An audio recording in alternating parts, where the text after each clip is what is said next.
No problem. Absolutely. Hey, welcome to the Sunshine Shoulders live stream. Every Tuesday we have the panel, and we've got a couple of guests today. And what we do is with the panels, we're trying to put some faces to the names of some of our viewers and subscribers. First of all, let me welcome the NTZ crew. Thank y'all for everything y'all do to keep this a safe and enjoyable live stream.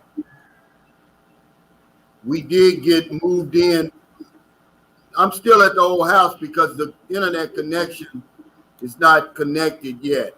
They're supposed to be over there today, but remember, Filipino time, so it may be, what's today, Tuesday? It may be Friday before we get going. But the first guest we've got, I'm gonna let Gale start it out. Gale Force. This is the American I told y'all that I met last week. In my opinion, one of the sharpest, one of the most talented expats I've ever met in the Philippines. How you doing? How you doing, Gale? Give us a little bit of background and what your connection is to the Philippines.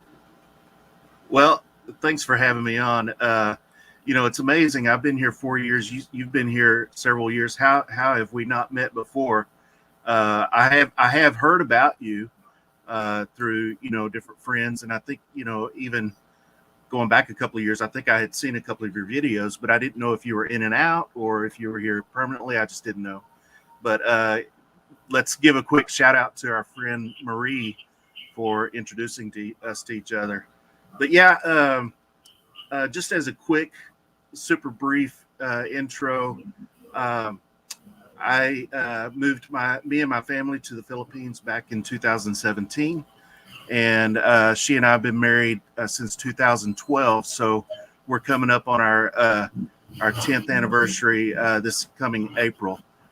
We've got 3 kids. And as far as you said something about how I relate, that's a much longer story. We'll keep that for later in the talk. But yeah, so that's the long and short of it. Okay, so you've been married for 10 years. You're coming up on 10 years. Yeah, we met in 2011 online. I lived in Nashville at the time. She was here, of course. And then I came over in August of 2011, brought her back to the U.S., and we got married in April of 2012. Oh, okay, yeah. Yeah, we'll get back to that asking questions. Now we got Sure. Rudy is up next. Now this guy, he's a Bitcoin expert, I think. He knows a little bit about it. But give us some background, Rudy. Oh yeah, Calvin. Yeah, I'm from here, from Guam, a small island here in the Pacific. And yes, what you call this? I work for a university called the University of Guam. I'm the IT support specialist over there in my department. And they consider me because I was born here, a U.S. citizen. But what you call this? When I go back to the Philippines, even though my mother and my father are Filipino, but they still consider me a foreigner because I don't have a dual passport in the area. But what you call this? Sad to say, my mother and my father have passed away, including my younger brother. So the only thing that's left is me here with my son. And later on, of course, when Calvin will interview me regarding my situation, he told me not to sugarcoat anything. And my thing is that I was divorced by my wife, who was a Filipina, who I paid for everything, and got her here, got her green card and everything else. And then what happened was she joined the military, and then 4 years later she came back and divorced me. Oh wow. I hate to hear this, man. But I'm glad that you sharing that with us, man. This is how we help each other. That's all we are. We're a support group, really.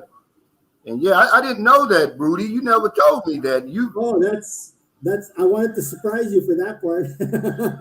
Wow.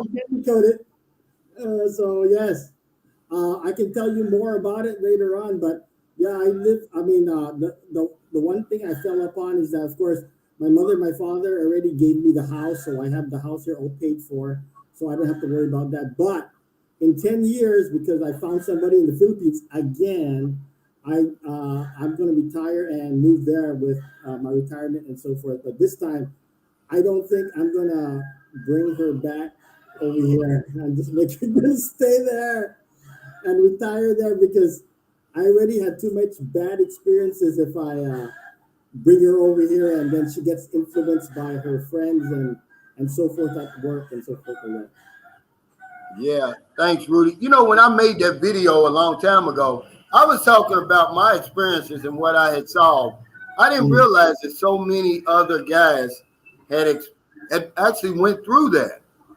Oh Uh, yes. Now, I if I guess, told you the whole story, you'll be surprised at what came of it, and I'm surprised that after I think you know about the 7 year itch.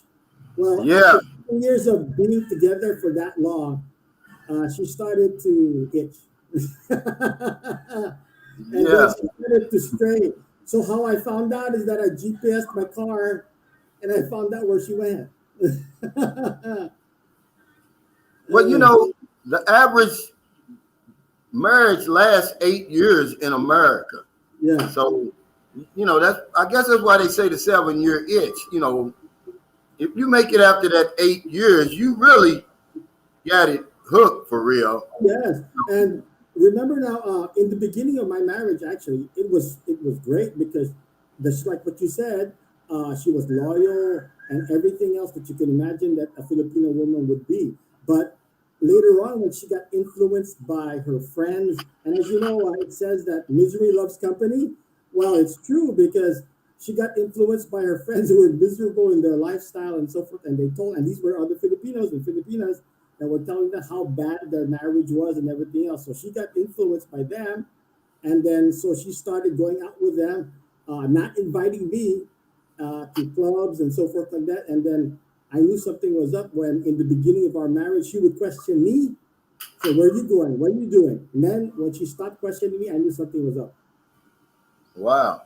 Let me ask Yeah. you something, Gale. I know I told when we met and we were talking, I said, uh, a lot of guys are going to want to hear your story because you only met one. You came over here and that was the only one you met, right? And you got married and that was it, right? You didn't taste Yeah, any other. yeah. You didn't taste any of the other fruit, did you? No. Well, to give just a quick little background, and I've told this story a million times, so I have the long version and the short version. But I had been married twice before, and essentially I had given up on the concept. Just at that point in my life, I decided I was going to focus on career to make a living, and then music and other things for enjoyment. But I don't do well alone. I'm a companion oriented sort of guy. But to answer your specific question, I didn't want to go through a bunch of experiences. I was at a point in my life where I wanted to settle down for real and for final. And so, as I told you the other night, when I got online, I did go through. I had sort of established a little bit of a formula in terms of how I wanted to go about it. I didn't like the stigma around the mail order bride type of scenario. I wanted to be really specific and establish a relationship with someone before I even came to the Philippines. So I did that. Went online. I signed up for a website. Some of you may have heard of it, christianfilipina.com. Yeah. Paid the $29 and kind of started the process from there. I went through and started reaching out to different ones. And without going to a tremendous amount of detail, I narrowed it down to three. Well, I narrowed it down to 4 or 5 and then down to 3. And then my wife and I had already been speaking, and she and I decided to go exclusive, right? And then we spent the next few months just visiting, and establishing a friendship, a relationship. How romantic can you be online? How much can you really know a person online? But I wanted to take that as far as I could, and then I made the leap and jumped over to the Philippines. Spent a couple of weeks here with her and her family, and it was a done deal. I mean, Yeah. So what I'm saying, excuse me, let me jump in here real quick. She's the only one you met though over here, right? That's what I'm trying to get at. You didn't meet any more. That's it. Nope. Yeah, see, that's almost as close to a guarantee as you can get. And some guys want a guarantee. Well, let me interject though. Nothing's for sure. The whole point of making the trip over here, of course, I mean, I wanted to meet her. Absolutely. That was the driving, but the other thing was the test. Is this person in real life the same as the person that I've really come to, become fond of online? And sure enough, I have to also mention that I did have the fortune. She has an older sister that had moved to the U.S., married a black man in Ohio, and had already been there for 12 years. And early on in mine and my wife's talks, she introduced me to her sister. So I was able to just completely plaster them with millions of questions, and establish, again, this was going to be it. I wasn't coming over here to be the chick boy and to see how many, conquests. It was entirely about, the mission of finding my wife. So what if, I know this is just, of course you can't really go back, but did you have a plan B? What if you and her didn't jail? I didn't bond. What were you going to do then? Yeah.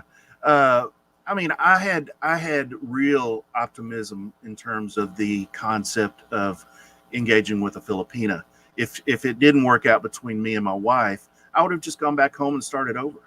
Basically, I wasn't going to hang out in the Philippines and hope to meet a chick in a bar. I just don't think that's. If you're looking to settle down, I don't think that's the way to go, because you're gonna spend months, if not years, because the advantage to doing it online is that you can establish those relationships, and then I don't know if you want me to go into this much depth here, but there were certain signs where I would eliminate.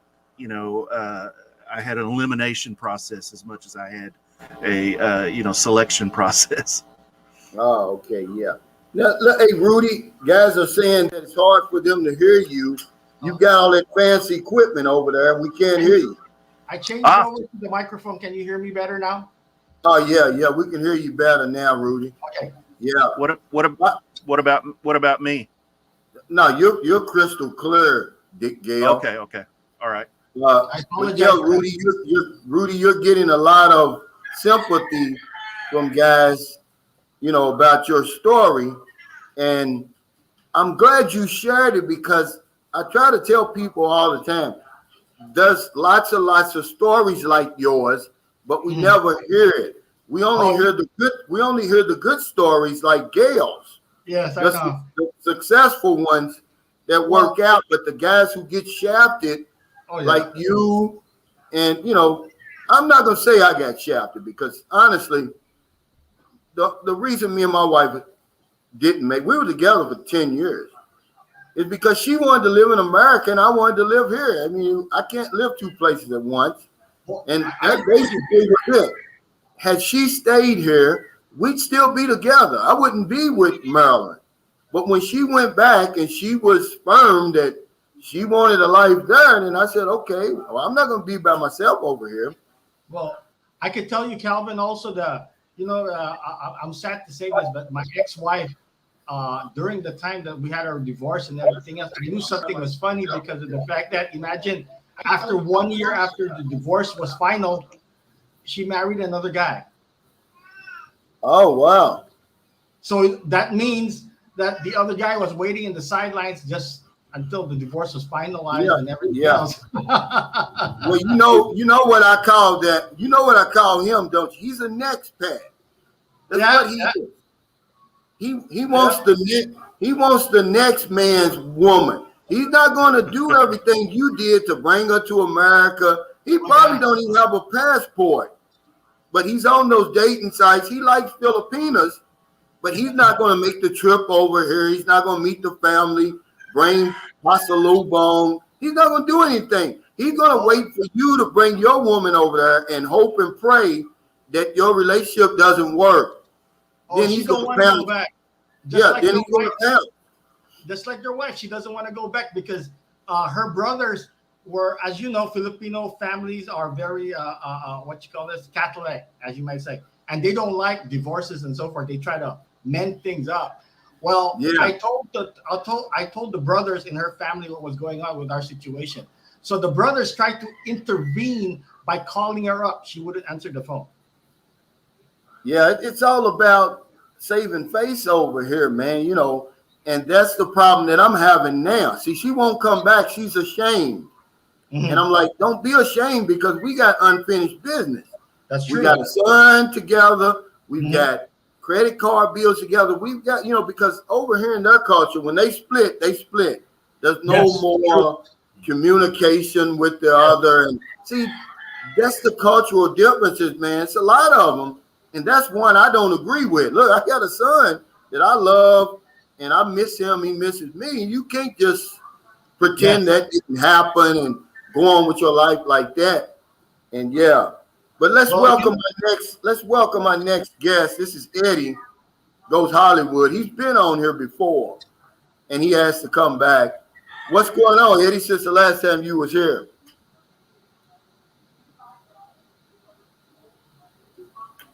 Hold on. Wait. I can't hear you. Can you hear me now? Yeah. You had your mic muted. Sorry about that. Yeah, no, just been working on some new music, uploading a lot on my YouTube channel, and preparing for the tour. I heard that you're working on your album and everything. That's not yet, but I've got my producer on here with me. Oh, Gale. This guy, now, y'all should meet. Listen, Eddie, you and Gale should meet because Eddie's a musician and an artist too, Gale. But I'm telling you, Gale is the real deal, man. I've been to his house. He's got this elaborate setup. He's got a bass. Wow. He's got a guitar. He's got keyboards. He's got all this fancy stuff, man. And I told him, I want you to make me legit, man. That's awesome. I was really happy to hear that. I'm excited to hear what you come up with, and you should. I'm gonna help you promote it. Yeah, but he's legit. Okay. He made a song. When I heard the song he made for his 8-year-old daughter, I knew that he could help me. I mean, he makes us sound like maybe a young Britney Spears or something. Okay. Really hang on. All right, let me bring some perspective to all of this. Yes, I was born and raised in a musical family, and I did bring all my equipment over here. But before you start seeing, hardwood floors and a beautiful studio, it's not. But I just have my gear. I did come over here prepared to. I have all of the PA gear, so I can go out and do a show. Nice. And then I've got all of my recording gear as well, and I'm a singer, bass player, but I can play guitar, I can play drums, I can play keys. So Calvin is a little over. No. Let me tell you something, Gale. You don't realize it. There's only one other studio. They call it a studio here in St. Carl City. Really? And this is supposed to be a professional, and this is where all the bands and stuff go. What the setup you got is better than that. Okay, the one you got in your Actually, this is a good segue. If you don't mind, I'll share a little bit more background on that. Being coming over here to the Philippines, I began to pray, ask God, what is going to be my purpose? Because no matter where we live in life, no matter the stage of life that we're in, married or not, or what, we have to have purpose.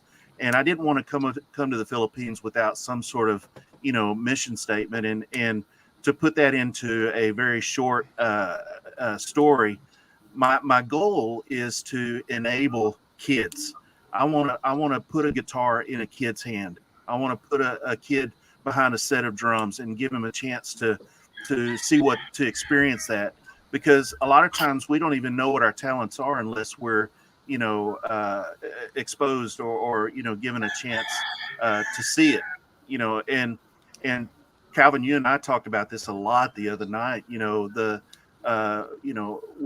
our heart breaks because in many cases the kids here, they don't see a future. They don't see the opportunity. And so Calvin, you and I share in our hearts that way, that we want to enable, we want to help these kids, and give them different opportunities, help them to discover their talents, help them to discover.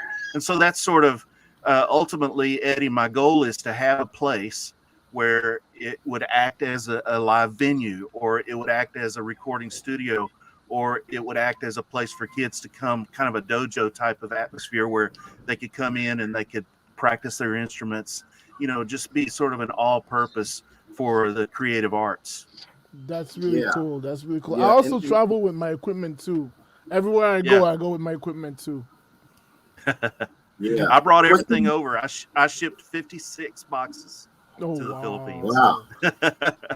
Now, Rudy, they said that your story is the textbook. Sounds like the textbook. Here's what he said. He said, Rudy's story sounds like the textbook example of why not to bring your Filipino back to the U.S. Apparently, the warnings are true. It's Not all the not time. all of it, not all time, because they When are I made- loyal. Listen. When I made my video, I wasn't saying that was the case. I said I was talking about the risk that you run when you bring her back. I'm not saying that when you bring her back, she's going to leave, but I've seen a lot going on over there. Now, how long were y'all together before she started the squirrely stuff, Rudy? 7 years, exactly 7 years. Wow. Wait, it's the dog over. I'm sorry.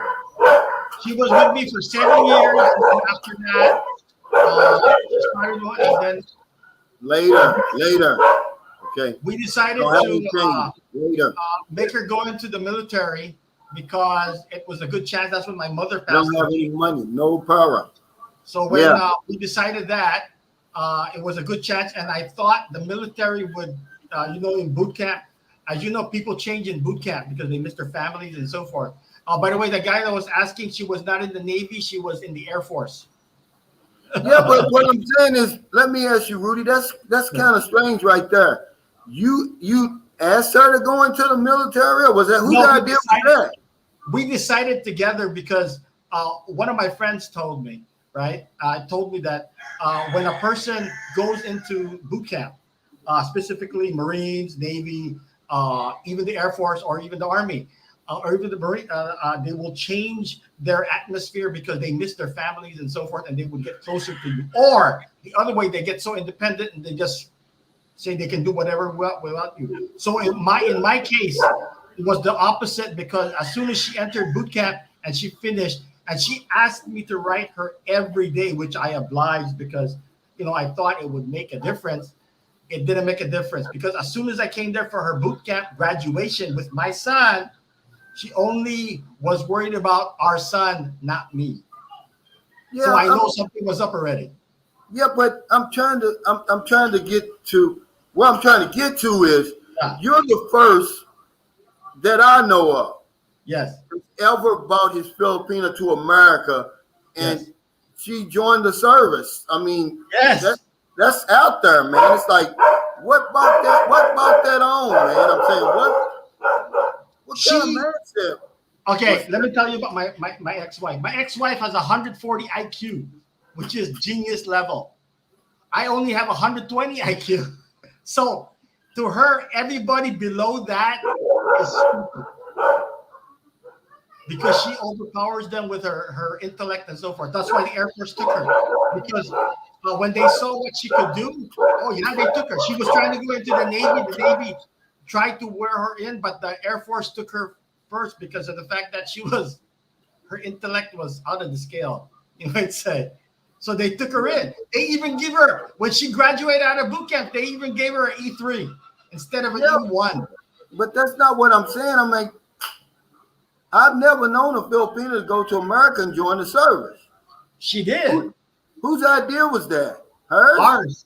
I thought in my recollection, I thought that she would change her mind because she might miss her family more, me and my son. But she missed my son more than me. And then, well, the thing is that in 4 years after going through, because here on Guam, when you get married here on Guam, the only place that you can get divorced is Guam. You can't divorce you can't get divorced in the States anywhere. They will not accept it. The only place that you can get divorced is here. So when she found out that she could only get divorced in Guam, she had to come back here and tell me in herself that she wanted to get divorced because she was trying to divorce me. Where does she live now? Huh? Where does she live now? She lives in Travis Air Force Base in California. Oh, so she's still in the service. Yes, she is Air Force. She's an E6 now, in fact. Oh, okay. Yeah, well, damn. Okay, the Beach of Life wants to know, how long did you get to know your wife, Gale, before you came over? About 6 months. Like I said, I had a formula. This was going to be for real, for final. So, I was very careful and very methodic in my process. There was also a question earlier. I'll go ahead and answer real quick. They asked me, how did I bring her to the U.S.? You file for an F1 fiance visa. It's a massive amount of paperwork. Yes. You're going to go through Homeland Security checks. You've got to get approved yourself. That can take, up to 5 months. Mine went through. I'm a contract sort of guy, so I'm good at paperwork. I hate it, but I'm good at it, and so mine flew through. But expect it to take 4, 5, 6 months to get your own approval, and then all of that paperwork is sent over to the Philippines embassy to more or less process her papers, and then that took about 30 days. And so from the time that I came over to the Philippines in August of 2011, she landed in Nashville in March of 2012. So it was about 6 months all said and done from the time I started the process. I hope that answers your question. Yeah, that's what it took. It took me about 6 months. Now I did the K1 visa too. Yeah. It's pretty simple, really, but there's some requirements. You can't just, your income has to be a certain level, or you may have to get a sponsor. She has to pass a physical. See, my wife failed the physical because her sputum test came up positive. So she had to wait 6 months for that to retake that. She didn't have TB, but it's like that sputum is like connected to the TB some kind of way. If you fail that, you got to wait 6 months, take it again, and she passed it. It took us approximately 6 months, but see, during the whole 6 months, we made a mistake. Our son was a U.S. citizen, okay, but we put him on as a K2, where she got all the way to the interview. They proved everything, but they said, no, he's a U.S. citizen. You got to get his CRBA and his passport. And that took like another month or so. And then, believe it or not, y'all, during the month we're waiting on his CRBA and his passport, her physical expired. So she had to take it again. And believe it or not, Gale, she failed the sputum test again and had to wait another 6 months. See? So altogether, it took us 22 months. But really, it only takes about 6 months, guys. Well, I'll tell you this. From the time that I came over here and met her and her family and going back to the U.S. and processing the papers felt like 22 months. It may have only taken 6, but it felt like 22. Mark, we got a new panel member. Go ahead and introduce yourself, Mark, and kind of give us a little background, your connection to the Philippines. Oh, okay. Good morning, Calvin and gentlemen. I'm Mark. I came to the Philippines in 2003 the very first time. and then I came 5 years later, 2008, for family reunion and all. But anyway, I've been here in Makati now for about 3 years, and I'm loving it. As you can see, I wear a beard. I don't have to shave. I don't have to keep up with nothing that U.S. society uh, Mhm. admonishes us to do. And so I feel free. The one thing I wanted to mention on your last panel last Tuesday, I wish I was on that one because you're talking about, I guess, people that got away from the hamster wheel, as you say. I never felt so much freedom. You mentioned, Calvin, that we work so many years of our lives, and then we get a few years later to be able to enjoy, whatever we enjoy if we're able to retire. And I think that's a ripoff too. I think that really sucks. And the fact that we're able to retire, at this point is a blessing.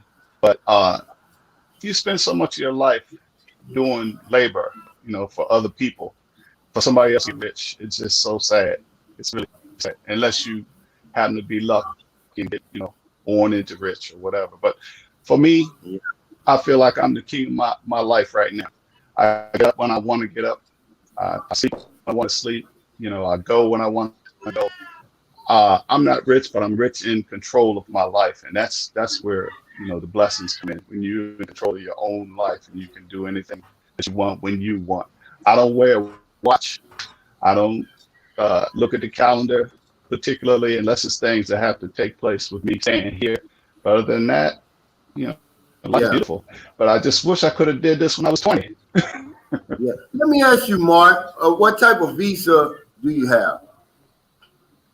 I just have a tourist visa. Okay, so when is your tourist visa expire? Actually, it expires next year, July. So okay. if things don't, if things don't open up, then I'm looking forward to not looking forward, but I may have to move up out of here. But we'll see how it goes. Yeah, it's getting close. It's funny you talked about the hamster wheel because when Gale told his story, he told my story because I was telling him why I believe my channel has gained the traction that it has. It's not like I'm giving any earth-shattering information, but I think when I start talking about getting tired of the rat race and jumping off that hamster wheel, people they could relate to that, man, because so many of us, especially, in your 50s and 60s, man, we're tired of working. We want something different. But Eddie, you're kind of young, but you're not on the hamster wheel, are you?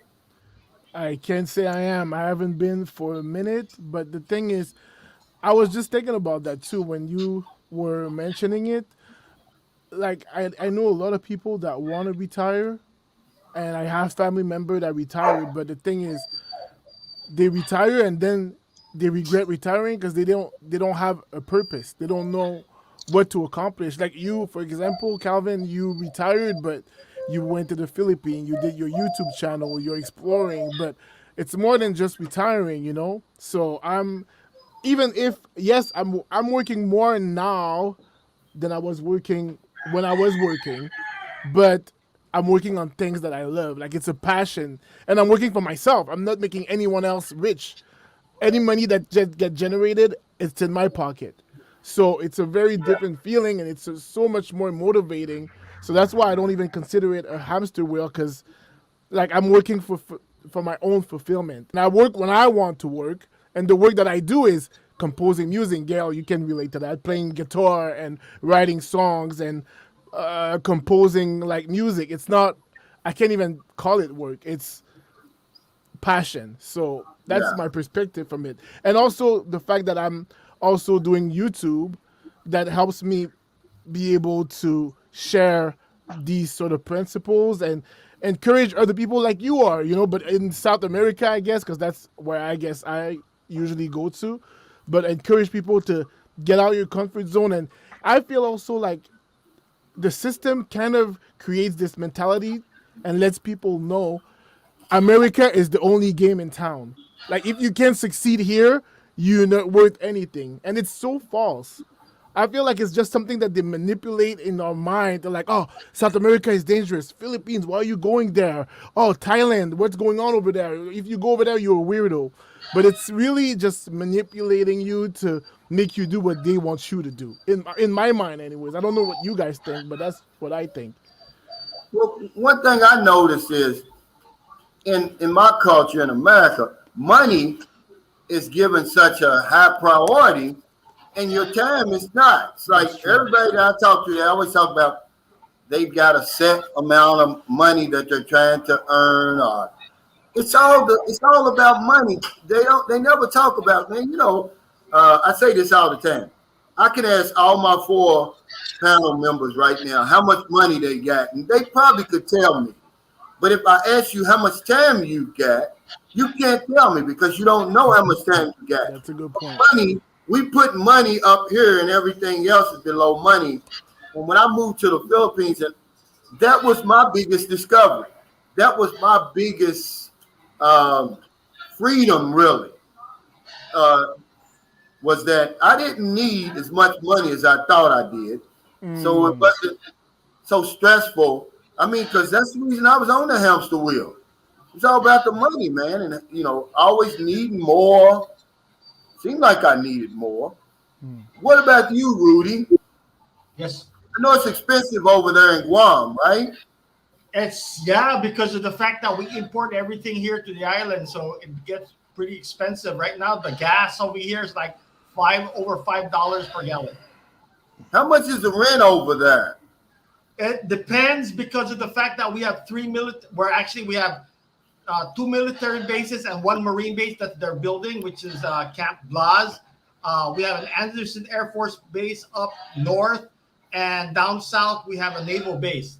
So it's with all those bases and the Marine base that's coming in, the rent that because of the fact that if you were going to live outside of base here, the amount of what you might call rent or surplus that the military is going to give you is over $3,000 per month to get you a housing outside of base. So that's a lot. I was talking to some people, and I've got a subscriber that lives in Guam. He's training to be a pilot. He says he's got a 3-bedroom. It's $1,800 a month. Yep. He's got two roommates with him because they can't afford it. Yes, you can do that. But the military family who comes here off island that just comes down here, they will spend like $2,200, $2,500 to $3,000 on renting a house outside base. Yeah, we're not in the military though. Yeah. But if you were gonna, so what here's the problem. When the military tries to do that, the local people can't afford the rent no more because the people that are renting they rather rent the military because of the amount of money they would get from the military. Yeah. Now I've been kind of going back and forth with you on Messenger, Rudy, and I didn't know about your wife, but it seems to me now that you haven't learned your lesson. Well, I what you call this? I've dated before. What you call it? In my younger life, because of the fact that military folk used to go to our school. I used to like light-skinned, blonde people. But when I went back to the Philippines after so many years, because my parents, by the way, why I could travel a lot is because my father used to work for Pan American World Airways as a mechanic. So the advantages of that is that of course we get to fly all the time anywhere we want to for is that the reason? Is that the reason you haven't learned your lesson with Filipinos? Yeah, I get to go to the Philippines a lot. When I was younger, my parents and I used to vacation in the Philippines for a month every year. So that's when I started. Let me ask you, Rudy, do you have jungle fever? So you don't want any of them. You don't want anybody else but a Filipino, right?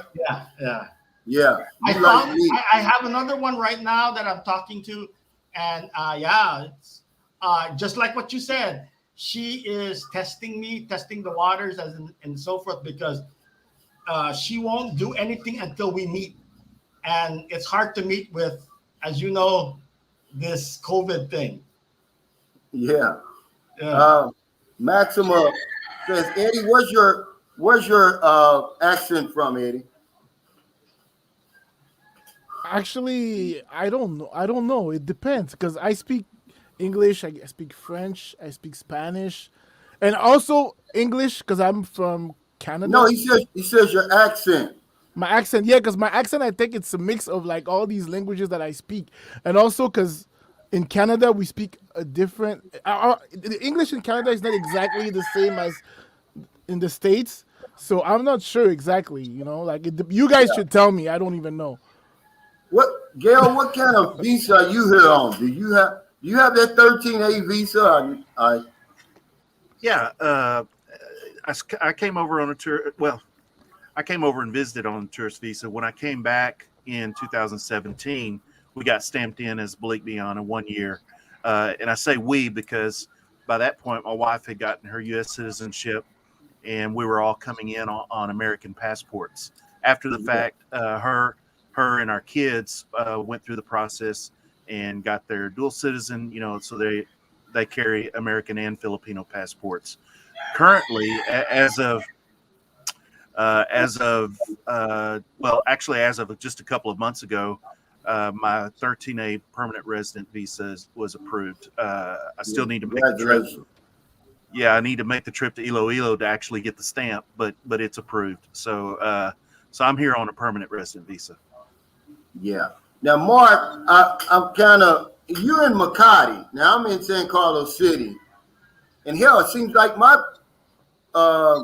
me and Gale's in San Carlos City, and it seems like our connection's better than yours. What provider you have, Mark?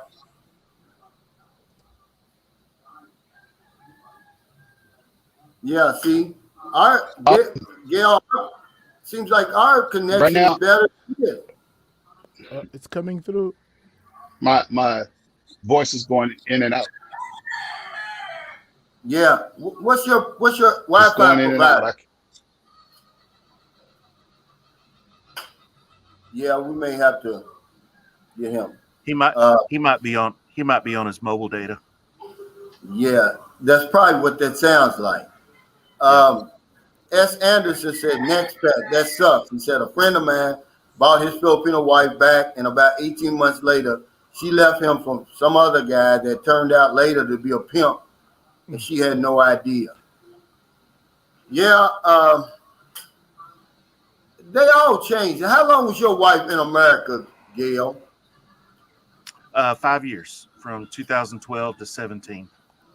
Now, one thing I can say about you that was smart, your wife didn't work, you told me, right?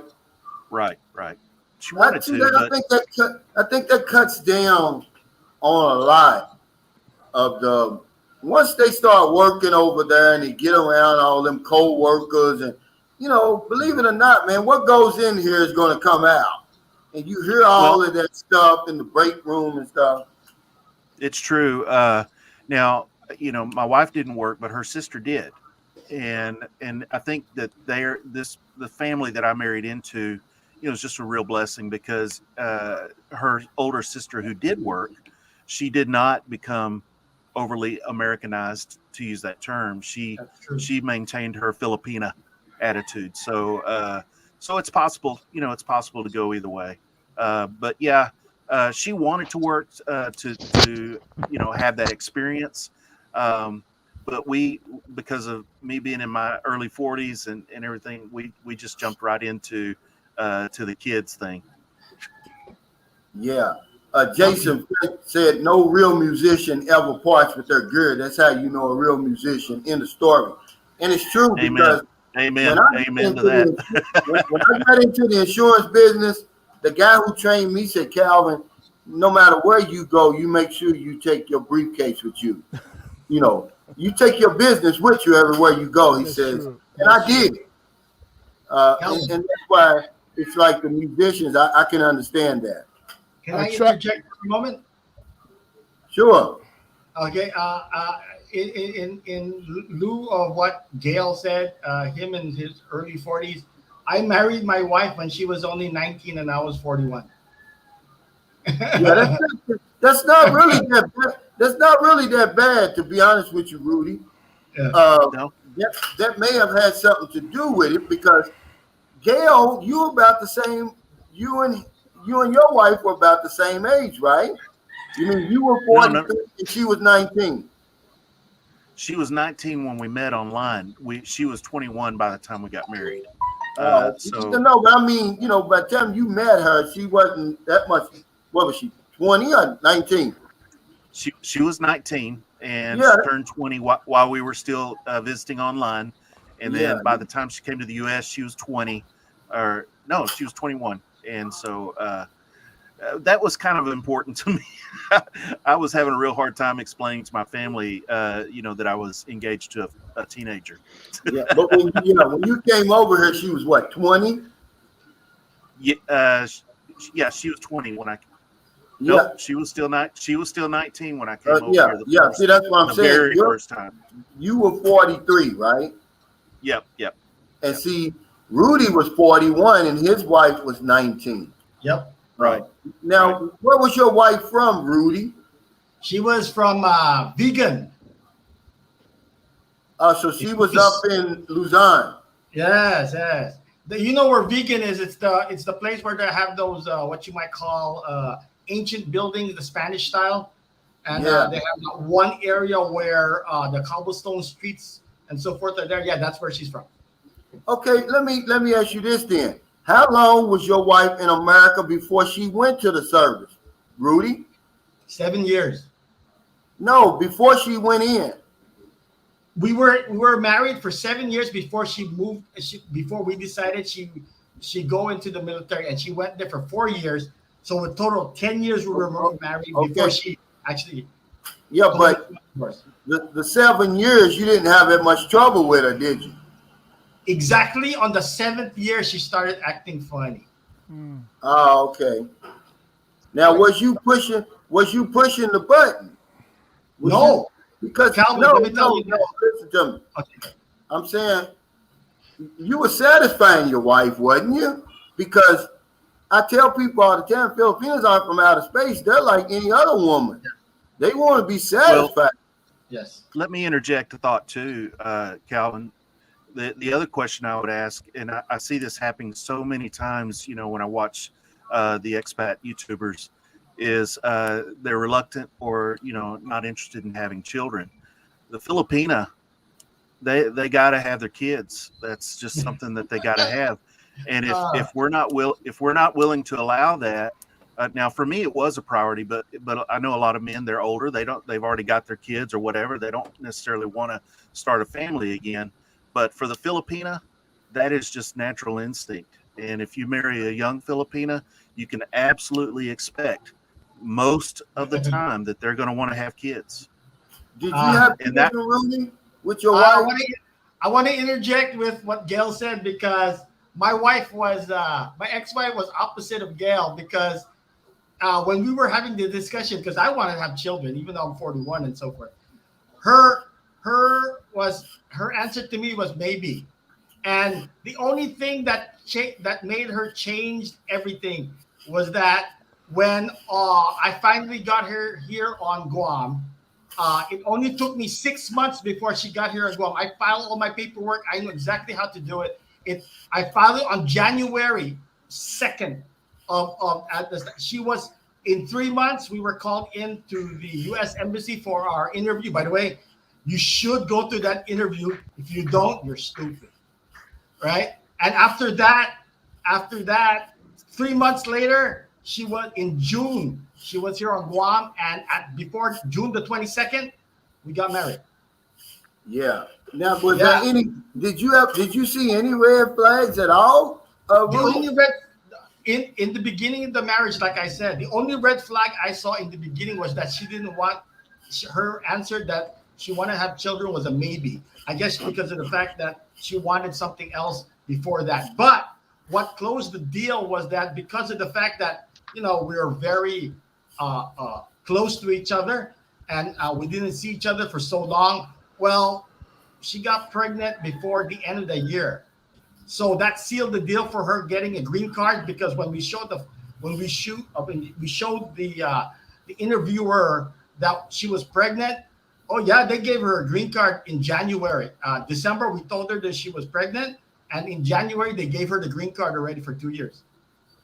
That fast. Then after that, of course, she had postpartum depression for exactly 3-4 years. She didn't want to have anything to do with, she was getting irritated, stuff like that. She couldn't handle the child because she would give me the child every single time there was a problem. So I knew there was something wrong with that situation. And then after that, trial period of that area, her giving me the child all the time, of course the child is going to be closer to me. And then next thing was that she tried to have intimate relationship with me, and I said, hey, are you sure? Because of the fact that if you had another child, you're going to be, I hope to God you're not going to be like what you are, please giving me the child all the single time. So I guess, Calvin, you could say that because of that situation, I did not please her as she wanted. And then on that 7th year, she wanted, other stuff. Yeah.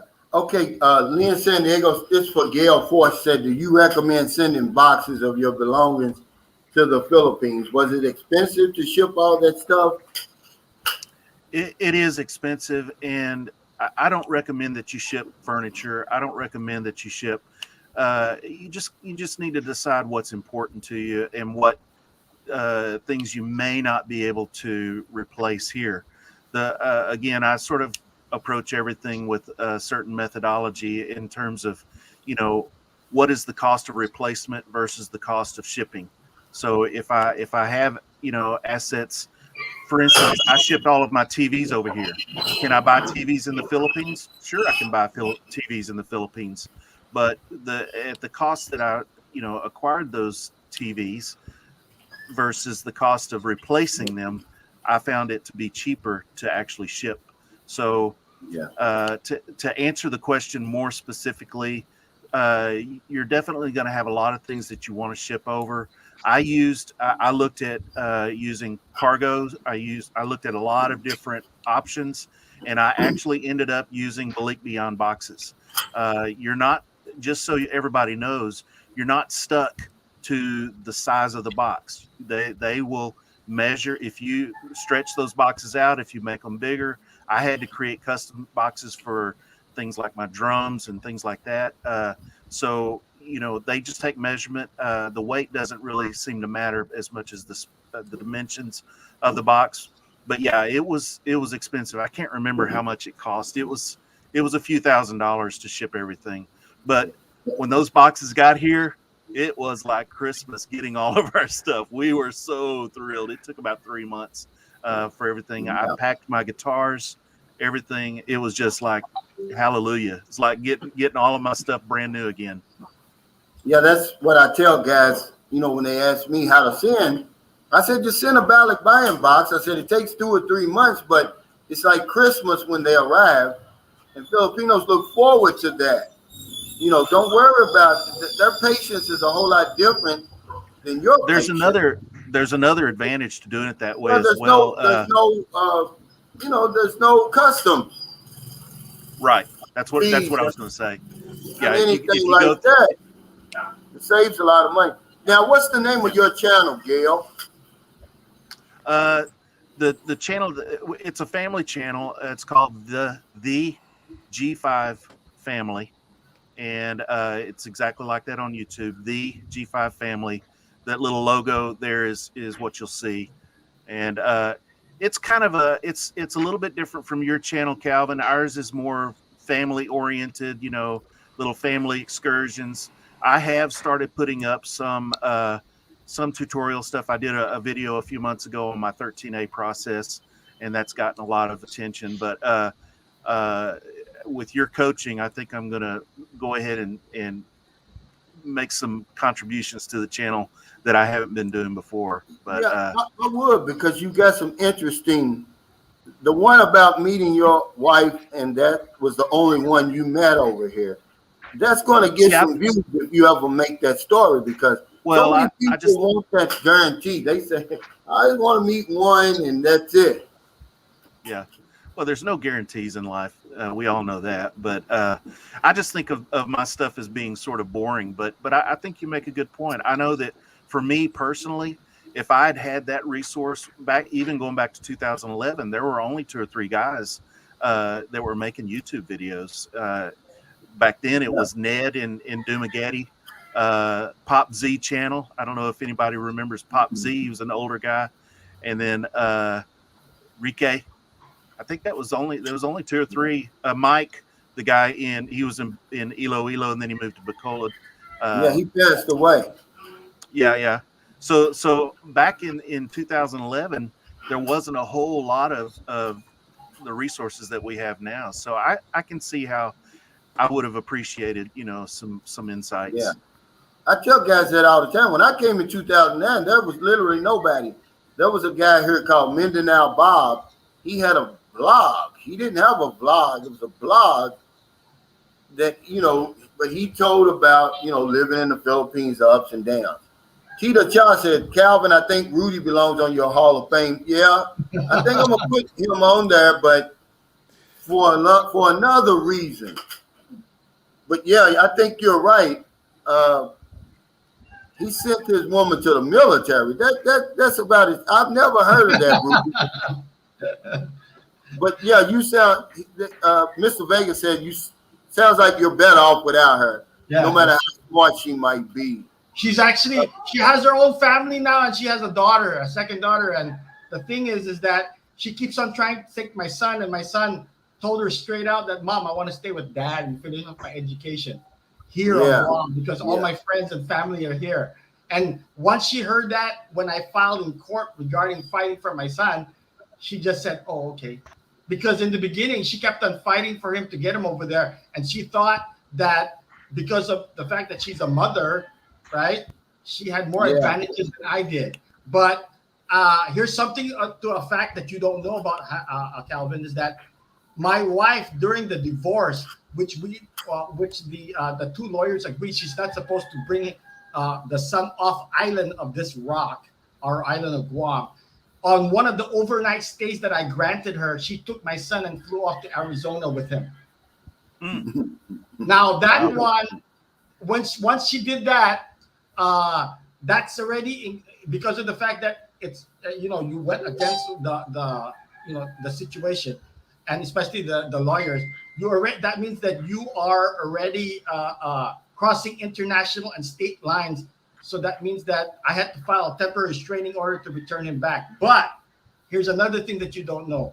The Air Force First Sergeant told me specifically that if I wanted to file charges against her because that was not in line with the Air Force's, what they could and could not do. So, of course, in my recollection, I said I didn't want to put my son through any more hardship and interviews. So I said, the only thing I want, sir, is my son back, and then we'll call it even. Yeah. If well, I you were talking to... Go ahead. No, go ahead, Rudy. Sorry. No, if I wanted to be if I wanted to be an asshole about it, sorry to say this, I would have filed charges on her, and then she would have been taken into custody right then and there and put in handcuffs and then charged with what you call this kidnapping and anything else the Air Force could think of. Yeah. Now you, based on your story, Rudy, you've given me another name, a vet pat. The guys that were fooling around with your wife, they were vet pats. That's good. But I think you asked for that one though, man. Yes. I don't know if I'd want to send my wife into the Navy. I mean, into the service, man. I mean, you're asking for it, buddy. I mean, that would be a good way. I'll tell you what, though, Rudy, that would be a good way to get rid of your wife. Is send her to the damn service, but Calvin, here's something you didn't know. One of my friends that was in the military, right, told me that, Rudy, it's okay because see, if as you know in the military, if you're caught cheating in the military, especially her because she is a service member, right? Then they would. I have an option of telling them that I want her to be charged with adultery, which is a crime. Oh, okay, yeah. And Uh, how I know this is when I went to JAG here on Guam. I said to them, I think my wife is cheating on me. Oh, we can't do nothing about that because no, you don't understand. My wife is a servant. Oh, that's a different story. All the lawyers inside JAG said to me, we'd like to take your case over here because, as you know, in JAG, it's either you prosecute or defend, no matter what, and then your record is put there's as a notch saying that hey, I defended this or I prosecuted this. So yeah. 6 of the members in JAG wanted to prosecute her, and 4 of the members in JAG wanted to defend her. Let me ask you, Rudy, if you can be honest. Okay. Did it break your heart when your wife cheated? Hell yes, because I'm the one that chose her out of the whole thing. I'm the one that did the hardship and bringing her here. For 2 years, we've been hoping and so forth like that. I got all the evidence necessary to file a K-1 visa. I went down there. I paid for her ticket. Everything that I did for her to make her come here, and then she did this to me. Even her brothers could not understand what caused her to be like that because she was never like that in the Philippines. Yeah, that's what I talked about on that video, the next pack. That's why look, y'all don't realize whenever you see a Filipina getting killed over in America, it's an expat behind it. You know, those guys, man, that made me mad. You know, even me and my wife were together. I'm thinking, I did all this work to bring you into America. Now you're just going to give yourself to them guys over there for nothing, for a penny?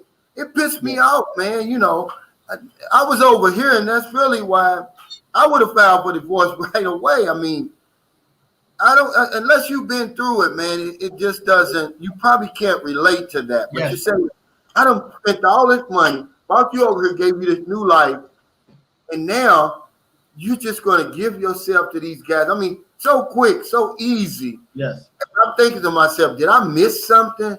You know, I didn't know you were that easy. And she got mad at me when I said that. But that's really what it came down to. I'm like, I didn't know you was that easy. If you was. I agree. Yeah. I agree with you. So Mark, let me ask you, are you married? Let me get him on here. He keeps going in and out. Mark, are you on that? Well, he's gone. Eddie, are you married, Eddie? No, not at all. I dodged the bullet for now. I'm good. I'm free. I'm solo. Music destroyed all my music kind of ended all my relationships. When I left for Colombia, I was in a relationship that lasted like 3 weeks, and after that 3rd week, that was over. It was her. It wasn't me. It was her. She was done. But you're a musician, though. Yeah. I know you got women chasing you. Well, it's going well. It's going well. Okay. I don't need. It's because I have a mentality that I wanna be in a certain place before I commit to someone 100%. You know, I feel like I need to commit to myself, and I feel I need to commit to my family that I already have, like my mom, my dad, my sister, and I wanna commit to that first and settle all that stuff. And I'm really focused. I'm so focused with what I want to accomplish, and I'm always touring, right? Because I'm going to Brazil in a few months, and then I'm gonna go back after Brazil to Colombia. It's hard to have a relationship when you're moving around so much, you know. And also, one thing I was gonna say, like about like bringing a girl back home, is it often is. It's hard to like. Of course, there's it can work out, but I've always said if there's a possibility that you can just stay where she's at, because where you met her is what made her want to be with her. If you take her and you bring her into a new environment, especially if she's young, because young people, they mold, right? Like we adjust, we adapt, like our mind changes. So if you extract her from a place and you bring her to another place, you never know what could happen. It's a risk. And I think it's a really big risk. And if you can't avoid that risk, I would always advise guys. I always tell them, like, if you can't stay where you met her, it's probably the best thing you can do. Because once you take her out of that and you bring her where you're from, she will not stay who she was when you met her. Yes, she's going to change. But here's why I'm putting Rudy in my Hall of Fame right here. T.J. Johnson says it right? He says, you sent your wife to be around dozens of gainfully employed men in the best shape of their lives for the most part. It's the chair force after all, the chair force. And they all have PX fever goggles on. Yeah, I mean, I think you jumped out of the frying pan into the fire, Rudy, with what you did. And I've never heard of anybody doing that. That's a really risky business, man. You must have really had a lot of confidence in her. Oh, I thought I did, but as you know, she cheated me already in the beginning. Like I told you, I GPSed the car and I found out where she was going. And so I confronted her. Of course, she denied it. As you know, she won't say anything. But how I know she was also doing something wrong is when, as you know, when you go into the Air Force or the military service, you have to take a physical to pass to go in. And well, as you know, if you become pregnant or anything else, they will deny you entry into that. How I found out what she did was that during the time that we didn't have, interactions with each other, she had she was throwing up one day, and she decided to go and get a pap smear at here on the island, and one of the doctors, and that there's only 2 doctors on this island that do abortions. And her doctor was one of the best doctors you can go to for pap smears and everything. And he was the OBGYN for her when she had her baby. She went, instead of going to her original doctor, she went to the only 2 doctors that had an abortion. So I knew something was funny, because why would you go to 2 doctors that do abortions when you had the best doctor on the island that had an OBGYN? So I knew something was up already after that. So hell, I mean, you should have known something was up if you wasn't having sex with your wife. Yeah, that's true. That should have told you there. I mean, so that's what happened. And then, so what, did you and your wife sleep in separate beds or something? No, we were sleeping in the same bed. It's just that my son was sleeping in the middle of the bed. Oh, well, hell. Yeah. That makes it. How old was he? Oh, at the time, he was like 2-3 years old. Yeah. That's a problem. Yep. It's a big problem. And of course, how are you going to have intimate relationships with your wife, with your son in the middle of the bed? Was the son placed by the wife? Yes. Oh Lord. How many children you got, Gale? How many children you have, Gale? We have 3. Here, I'll put up a picture right quick. Yeah. That's us right there. Okay. We got.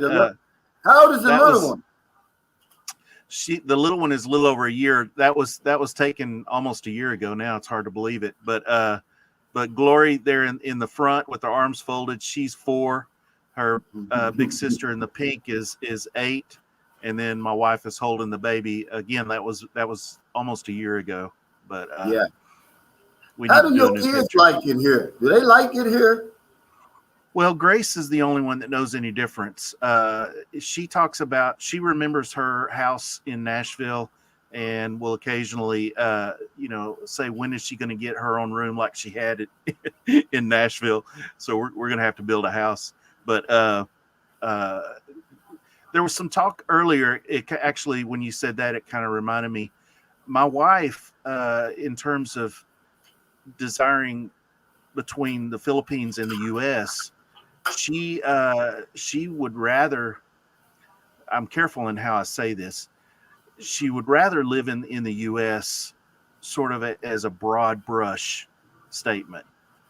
There's many things that she loves about living in the Philippines, so I thought I'd throw that out there as a Yeah, speaking point.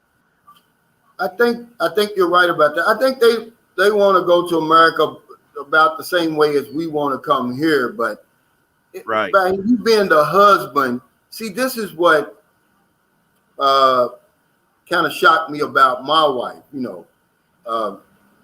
See, my wife already, she was agreeing to the plan that I had. Our plan was, I said, look, I need a break. Let's go to the Philippines and live for a few years. We can always come back to America. It's not going anywhere. So she says, okay. She takes, she quit, puts in her 2 weeks for my job and everything. We, get everything together. We come over here. And the first thing we're supposed to do is get a place. I bought enough money to build a house. But every time we want to build the house, they talk me out of it or something else would happen. We never rented a house. So when 6 months was up, she claimed that, I got to go back. I'm going to lose my 10-year visa. I said, no, you're not. You got 1 year to go back. She wanted to go back so bad. And I said, do you really think that I'm going to give up everything and go back to the United States in 6 months? I can't do that. So she claimed, well, I'm going to go back and work. Why are you going back to work? You don't have to work. I can take care of you. But she wanted to go back, and that was the beginning of the end. But I'm thinking, well, if you love me so much, we've been together for all this time. But the fact was, she wanted to live in America. She didn't want to. A lot of people escape from here, Gale. Their life is so bad here, they don't want to stay here under any condition. Yeah. And this is what I've discovered with not only her, but other women that I've dealt with that have gotten married and went over there. They don't want to come back. They don't want a better life over here. They want a better life in America.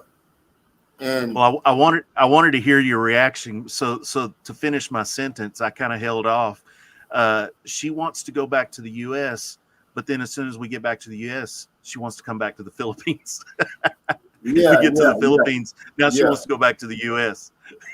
so she likes both. She loves being here with the family, with her family, I should say.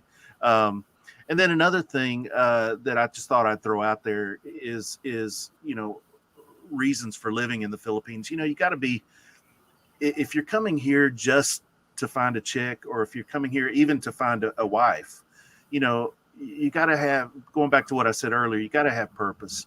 One of the biggest things on my list of reasons was I love the culture. I love the innocence. I'm not saying that Filipinos are perfect in every way. It's the same as Americans are not perfect in every way. But the culture here is, I kind of liken it to being similar to what American culture might have been in the 60s and 70s. It's just a lot more innocent, and because it's vastly Catholic, it's more or less very well behaved. So I wanted to bring my kids up in a culture that is not so heavily influenced by the complete absurd unreality of Hollywood and media and those sorts of outside influence. Sure, you can get that here too, no question, but it's not as prevalent as it is in the U.S. And we put Grace right into public school here in San Carlos. Glory will follow when she's of age, and just thrust her right into the culture. She quickly learned the language, became friends with all of her amigas and amigos, and it's really been a very, very cool. I want my girls to grow up like their mama did, and that's we're accomplishing that. Yeah. Have you ever, to my viewers watching now, because I tell them all the time, would you consider the Philippines safe? Yeah. It's like anywhere else. You can go to unsafe places in the Philippines, but you got to be selective. Just your experience where you've been through your travels. Yeah. So again, to give context and perspective, even though I live in a province and it's very well kept and very family oriented, et cetera, et cetera, it's not your hot tourist spot in the Philippines. But I have spent a great deal of time in Manila with some of my business ventures. I've spent a lot of time in Palawan. I've spent a lot of time in Albay, Bicol. I've spent some. I spent a minute in Mindanao. So I have experienced all over the country. There's a lot of people tell me do not go to Mindanao. I think there are safe areas in Mindanao, depending on who you are, whatever. But to answer your question more directly, I think the Philippines is absolutely safe.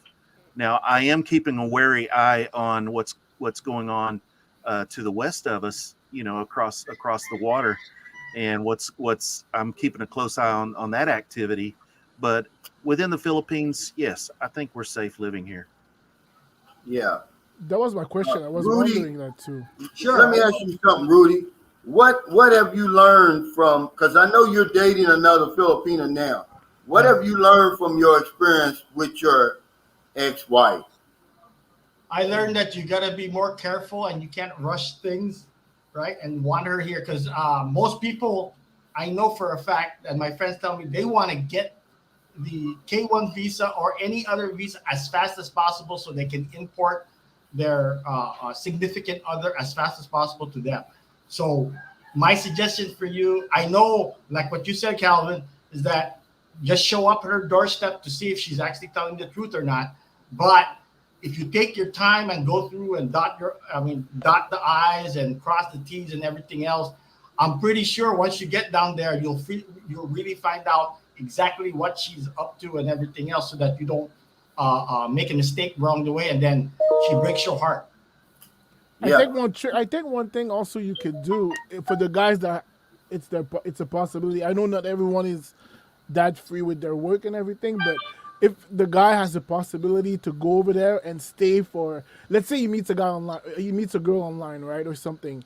Like if the guy has the possibility to go over there and stay 2 months, even if it's just 1 month, and see her as much as possible, it's already better than like I know some guys that they meet the girl and within a week they go back home and then they're already working on paperwork to get her Yes, there. I agree. That's tough. That would you if you meet a girl here, I'm pretty sure you wouldn't marry her within the week. You would wait So I think it has to be the same way because it gets tough because you don't know the person, right? So you never know what's liable to happen. If you can stay over there for a month, 2 months at least, I Well, think that's helpful. yeah, it's helpful, but I don't even think that's long enough. No, it's not. The, It's the not. number one problem that we have, see, a lot of guys just get fortunate. They meet a woman who is just a good person and is not going to stray, not going to do anything, but it's nothing that they did because they rush over here, which is what most of us do, and that's why I always give my boots on the ground experience. Like, man, slow down. These women aren't going anywhere. They can't go anywhere. They don't That's have the true. money to go anywhere. They don't have the visa to go anywhere. Get to know them first, because if you don't, man, you're asking for trouble. And, It's the I had dumb. a guy who came over here for 3 days. He came over here for 3 days, Gale, and went back, started the paperwork. Luckily, her best friend told him, said, hey, she's fooling with a Japanese guy too. You may want to slow down. So he had to cancel all the paperwork because you don't know the people that we're dealing with. We just look at the cute face and oh, she's young and innocent and sexy, and we run with that. That's bringing your Western thinking over here. I'm telling you that those looks can fool you, and they do most of the time. You get them over there, man, and they're just as crazy as a bed bug, man. Mm. There's too many cultural differences. Well, the advice I give is, you got to be on the lookout for the red flags. Be sure you're thinking with this head and not the other one. You've got to take your time. I feel like I did mine too fast. I spent 6 months with her online. I came over here for 2 weeks. I went home and started filing the papers. You know, it's a blessing, and I'm fortunate that it has worked out as well, you know, perfectly. But, you know, my advice is look for the red flags.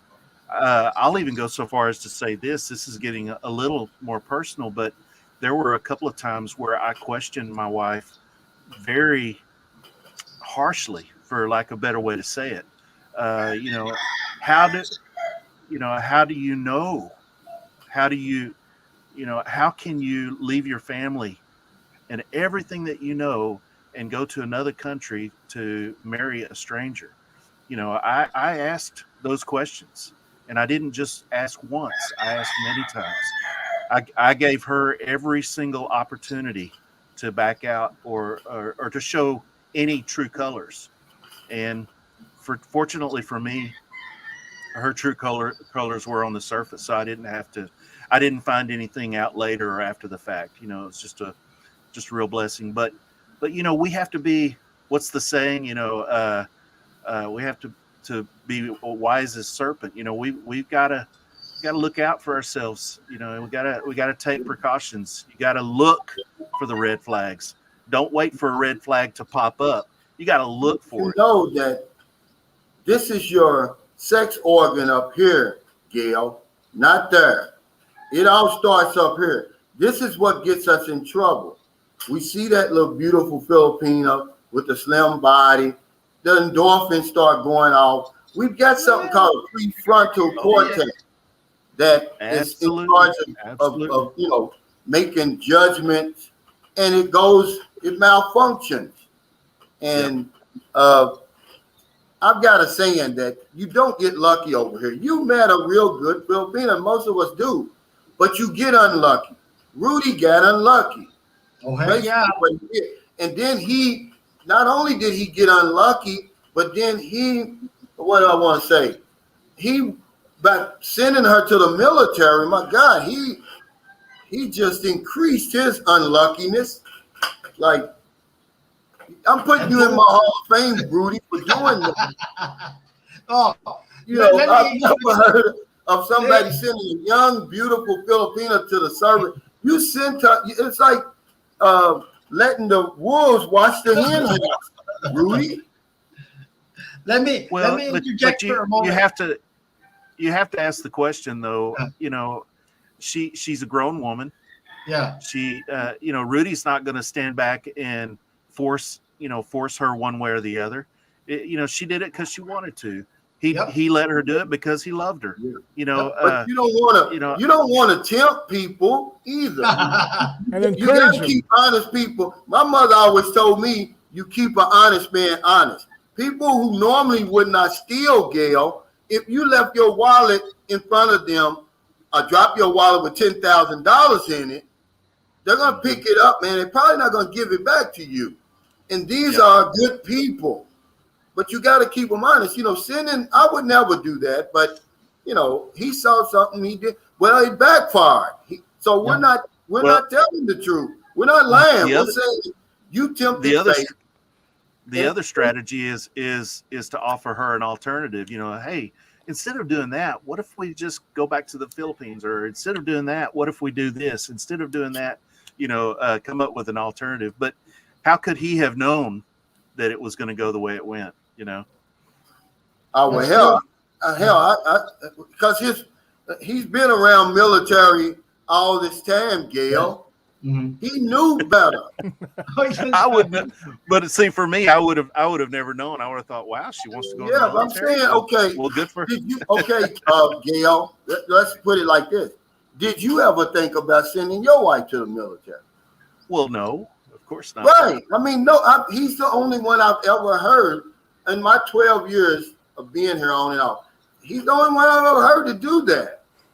Did you suggest it, Rudy, or was it her idea? No, actually, because of the fact that I knew she was doing something really, really wrong already, I thought that making her go through that hell, right, would change her. Okay. Plus, right, I knew that the military would watch her do anything and everything, and if there was anything wrong, that I can imagine that was going to be, she's going to cheat, right? I can hold her obligated to the fact that I'll tell Jag, and then we can get a divorce, and then she's going to be in trouble with the military because, as you know, Calvin, adultery is a crime in the military. And I know for a fact that when I looked at the records over there in JAG of all the people who were filed for adultery, there was a lot. Yeah, I'm just saying, in other words, you was kind of really like getting rid of them, honestly. I wanted right? to see, in my aspect and looking at it, I wanted to see if she would actually do it, and she did. Wow. Yeah. Now this guy says, but if it's a bad idea, we're not saying it's a bad idea for her to work or a bad idea to bring her to your home country, and she probably isn't the right one anyway. But you can't say that. See, this is our American thinking, man. You're dealing with a whole different dynamic over here, Yusuf, Habib. Women will tell you anything, and they'll do anything to get out of this place. Okay? And for the most part, you're going to meet a good woman over here. But you can get unlucky. And the way we get unlucky is we rush everything. And we, see, one thing that Filipino men are over here, they're very strict. See, not only do we give a Filipino a better life, not just with money, freedom, freedom of speech, they're really limited over here, man, with these men. And then you just give her all this freedom and just let her go the way she wants to go. I think you just got to do it a little bit at a time. You can't take somebody from the province, which is what we do, and then put her right in America. You could take somebody from, let's say, this isn't the province, by the way. This is a city, but there's provinces here that people are so old-fashioned, man. You bring them to San Carlos, and it's a culture shock. Imagine taking them to Cebu or Manila. It's a bigger culture shock. Then you're going to fly them straight from literally the jungle, man, over here. Some people, we call it the province. All provinces aren't the same. Some of them are more primitive than others. And you take her right to America and just let her out, man. You're asking for trouble. I'm sorry. I think also the thing is, it's not, of course, it's not for everyone, but I believe also there's like a strong stigma. There's a strong stigma in America with like a guy. Like, let's say I meet a girl in the Philippines and I bring her back to America. There's a strong possibility that some of the people she encounters, especially girls don't like guys doing that sort of stuff. We're not. Can we be honest? It's the nitty gritty, right? Tonight, it's always the nitty gritty, right? Like, Yeah. Girls, American women, they're not a big fan of guys going and dating other girls from other countries because they feel like they're being neglected. So there's a sort of hater. It's called a hater a little bit of a feeling that they're like, well, why did he get you? Like, what was he looking for you? I'm sure he's gonna cheat. Like, it's not serious. He's probably a pig. Oh, I know guys like that. They're sexpat, that sort of stuff. And when they hear that over and over and over and over every single day, depending on, not every girl is the same. Some girls are very strong-minded, but some of them, it can start to eat at their, you know what I mean? And eventually they start believing and start to doubt, and that doubt alone can start causing a whole domino effect of problems down the line. So that's why I think it gets dangerous, in my opinion. Well, it gets dangerous because of this. Initially, they want you for the visa and a better life. I don't care what nobody says. That's the only reason a 19-year-old is going to date a 50-year-old man or a 45-year-old man. It's not because she finds you attractive. It's not because she loves you. She's looking for a better opportunity. There's nothing wrong with that. Does love develop? Absolutely. Look at Gale. Look at, so many other people. But do you think those women are online because they're looking for love? They can find love right here. There's millions of men here. They're on those dating sites. They're putting themselves out there saying, look, I want a foreigner. I want a better life, or I want an opportunity for a better life. And then especially if they got friends and family that are already dating foreigners. Okay, that's the number one reason things go bad when you take them home, because by the time they get to your house, to your country, they don't love you yet. Okay, it takes some time for Filipinos to love you. Okay, that's number one. Number two is she's going to be exposed to so much. Man, my wife loves to gamble now. From going in America, there's no gambling in Zamboanga City. She never knew she liked gambling until she was presented with it. She was able to, go to the casino. See, it's a lot that goes on, man. I would say get to know the women as much as you can, but don't fool yourself. Don't think these women are falling in love with you online. Don't think that they're attracted to you because of who you are. It's what you can offer them, period. Now it's up to you to get her to fall in love. See, because the fact that you 18 to 80, blind, crippled, or crazy, and you can sign that visa, that's why she wants you. Don't ever fool yourself and think, oh, is she so nice and she wants me because I'm a Christian or I'm a Muslim or I'm so, I'm a moral individual. No, they're on those dating sites for a reason. They want a new life, man. There's nothing wrong with it. But we need to, don't fool yourself. Now he says, Calvin, why did you throw the 18-year-old back into the pond? 18 and 22 can't be that much different. Well, at the time I had a 15, my oldest daughter was 15. And I don't know, it was just something in my mind, even though she was legal here. I was 45 at the time. I just had never experienced it before. I was bringing my Western thinking over here. See, that's why I said, no, we can't continue this once I found it, even though we've been together for 6 months. And that's the reason why I did it. But yeah, guys, that's the reason a lot of these relationships don't work when you get them in your own country. She don't love you yet. You're just a ticket out of the poverty, man. We can't even wrap our minds around the poverty that's here.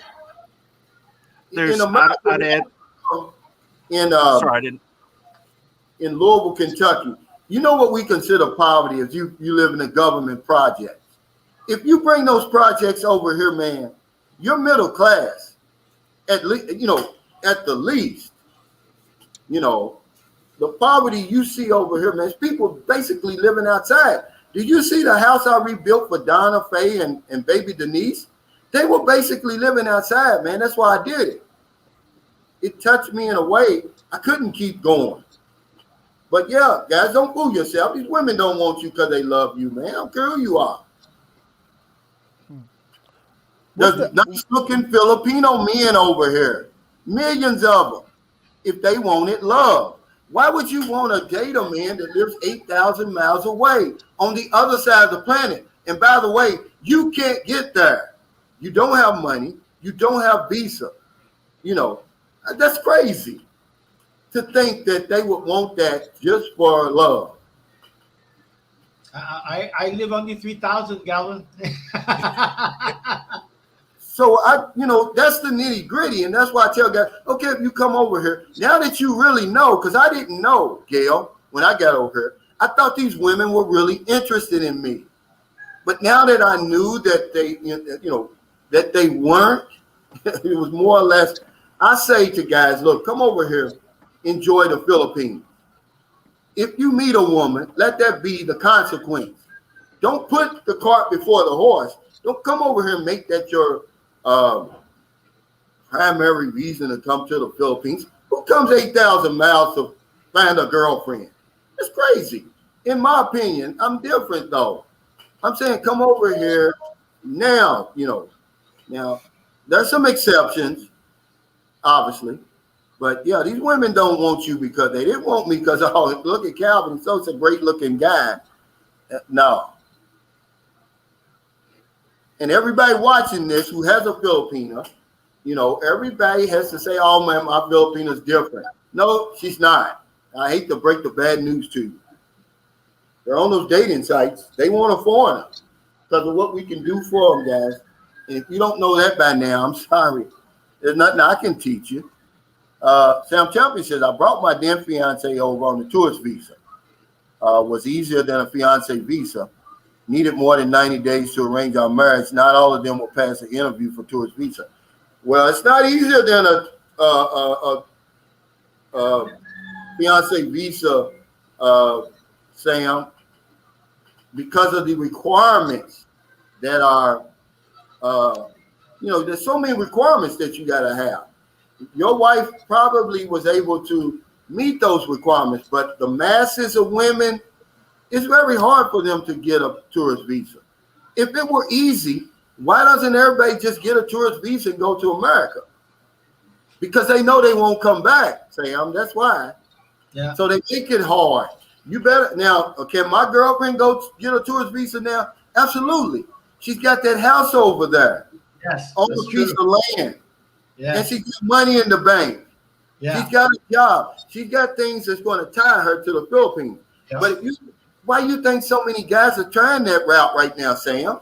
With the country being closed, they're trying to go around that fiance visa and apply for these tourist visas. They're getting rejected. Boom, boom, boom. One after the other after the other. It's not easy, guys. If it was easy, she wouldn't be on the dating site.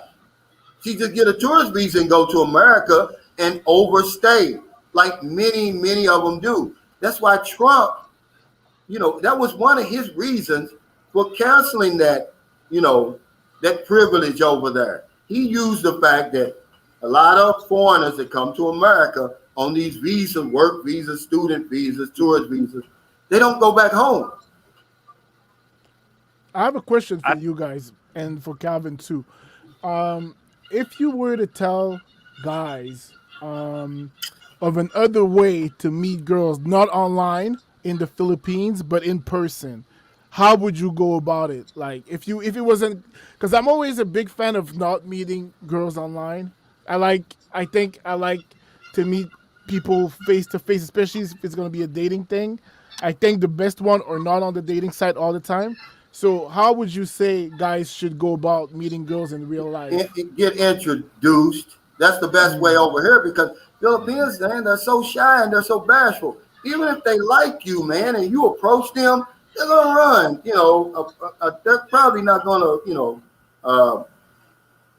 they're not going to, what's the word I want to use? But anyway, yes, the best way over here is to be introduced. The second best way is if I see a woman that's working in a store in the mall, if I go in that store 3 or 4 days in a row, maybe 4 or 5 times during the week, and I let her wait on me every single time and get kind of comfortable seeing me, then you approach her like that. Say, hey, how you doing? Here's my number. Can I have your number? I find you attractive, something like that. But just to come over here and stop a woman and say, hey, you're going to scare the hell out of her. But all you have to do is go wherever you're staying, in the hotel specifically. You ask those workers, you say, hey, you got any sisters or anybody that you want to, that you can introduce me to? Let me say this about meeting women online. Just, it's a good way to break the ice, okay? But you're still going to have to go through the whole dating ritual, the whole meeting them. Do we have a spark? Is there a connection? You still got to do that.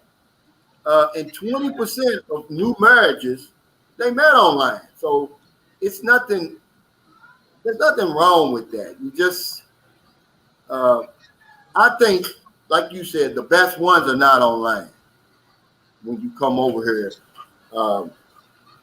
But there's good women online, guys. That's that way in Colombia. That's how I knew. In Colombia, they have like Colombian Cupid,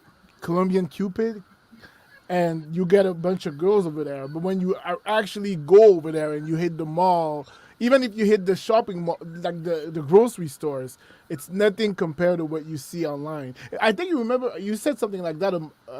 I don't remember when you said that, but you said if you meet a girl online, and you arrive at the airport. As soon as you arrive at the airport, you look around, you will regret it. I think you said. Yeah, you're gonna kick yourself because we think all Filipinos look good, and John would tell you that. He says, "Oh man, all of them look good until you get over here, and then you're gonna be like this lady that I met because we're shallow, we're men. You know, when people say, "Oh, I don't go by looks," that's not true. If you're a man, you're going by what you see a lot of the time. All right, that's just what we do. But let me say one good thing about meeting a woman online. You know her intentions already. And then it's up to you, okay, to how to deal with that. You know why she's online. So now she's letting you know, look, I want a foreigner. Don't matter what you look like. If you're going to treat me right, you're going to give me you're going to give me a better life than what I'm living now. This, you know her intentions right up front, that unspoken agreement. Now, how you handle that, that's up to you. If you meet a woman on the street, you don't really know what her intentions are. But online, you know. And if you don't know, you're fooling yourself. Hey, Walt Mosier, thanks for that super chat. He said, pro tip. He said, ask a Filipina if she has any single friends. Then you will Yep. be introduced to her friends. Mission Yep. accomplished. Yeah. That's the best way to meet over here. They all have lots of sisters and nieces and cousins and aunties and yeah, there's no Yeah. shortage, and they love to match make. They love it, love it, love it. Exactly. And what better way? And see, they respect, and Gale can co-sign for this. See, they respect their auntie's decision. If they say, hey, you know, Calvin's a good guy, and you know, why don't you go out and give him a chance? They're going to do it. You know. I wanted to go back to something you said earlier, about them falling in love with us versus falling in love with the idea of, I from my perspective and my experience and again, my wife having a lot of nieces and cousins and so on and so forth, they're not all scrambling to meet a foreigner or meet an American. They look So at why our was situation. your wife online then, Gale? Let me finish my thought. Filipinos not on them dating sites. Filipino men. Those dating sites are specifically for them to meet foreigners. Right. What I was going to go on to say is that they have a certain dignity and a certain pride about themselves. My wife, the way she explained it to me, and by the way, her explanation became more clarified over time, but essentially it's stability.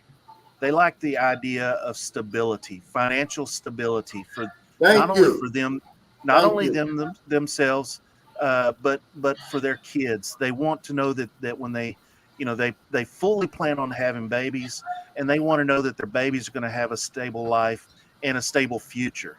So yeah, you're right in the sense they're not looking for a guy with a $1 million tree in the backyard, but they are looking for financial stability.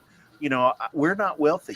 We don't have, but my wife is content because she has the stability. She knows that the house is provided, the electric, the food, and we're taking care of her parents. That's the two priorities in a Filipina's mindset is stability and can I contribute to my family and support my family. Those are the two, aside from having babies, that's the two most important things. Exactly. And that's why they come on the dating site, because they know. Was she wrong about you? She was exactly right about you, that you could provide that for her. And they know that for a fact. That's why they go on those dating sites. They're saying, one thing I said, he might not be rich, but hell, he can show enough give me a better life than what, Maurice down the street can. Right. And then I know we have this sort of innate desire to be that provider. We have this innate, it's a core instinct, to be that provider and that caretaker. And so that's something that we pride ourselves in being able to do. When I said earlier, look for the red flags, one of the red flags that you look for is The instant they ask for money, nope. That was the end of the conversation for me. But she never asked me for money. She never asked about my money. She never asked me what I did for a living because I was so busy telling her. That's what I'm saying. We take so much pride in being that provider that chances are we're already telling her, what we can do for her before she even asks. But anyway, that's just my thoughts. There's something called an unspoken agreement, Gale. You know that, right? Yeah. Sure. Smart Filipinos, they're never going to ask you because they already know. Okay. What do American wives want? American wives want stability. American wives want. American women aren't on those dating sites, Gale. Not the ones that you're on. Not the ones that you're on. They don't have to come 8,000 miles. You're talking about on the other side of the planet, man. Come on now. Don't get lost on me. Don't get like these other guys. Oh, it's the same over in the Philippines. No, it's not. Okay, let's just quit that right now. It's not. Okay, but like you said, it's innate for us. It's innate in us to be the provider, the maintainer. But guess what? It's always already innate for us. Sex. And we see these young, beautiful women over here, and that's why that's what we're saying. This is what we're looking for. We know what they're looking for, but we're ashamed or we don't want to tell the world what we're looking for. Okay. That's the number one thing. Of course, I would come 8,000 miles if I can get a 22-year-old versus a 46-year-old in America that's got 4 or 5 kids, that's got 4 or 5 different relationships already, and I'm going to pay for all the mistakes that those other guys did. Yeah, I'm going to come 8,000 miles, okay? But hell, don't fool yourself, man. These women are on these dating sites for a better life, and nothing wrong with that. There's nothing wrong with that, guys. I can answer Black Diamond. For at least for me, it wasn't about looking for someone with the age gap. For me, being in my early 40s, I still wanted to have children.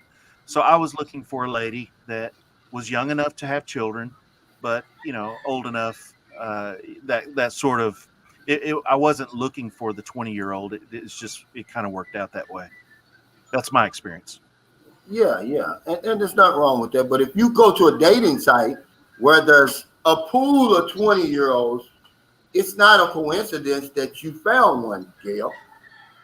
You understand? Now you go to them dating sites in America, and you see how many 20-year-olds is on there. Very few. They're usually. I met a woman from Cuba on the dating site. She was 48. Nice looking, beautiful, but hell, she was 48. When she started taking me around the Cuban community in my city of Louisville, Kentucky, I saw these damn women. I was like, well, damn, why ain't you on the damn dating site? These beautiful young 27-year-olds. Hey, thanks, Paul Abrams, for the super chat. He said, Facebook says the U.S. is in the green lane to the Philippines. I know that the United States did put in an application. They applied to be upgraded. So I'm glad that happened. Now, you know what that green list means. The green list means that there's no quarantine. That's what that's going to mean. You could still come over here as an American with the right visa, but you would have to do that whole quarantine thing.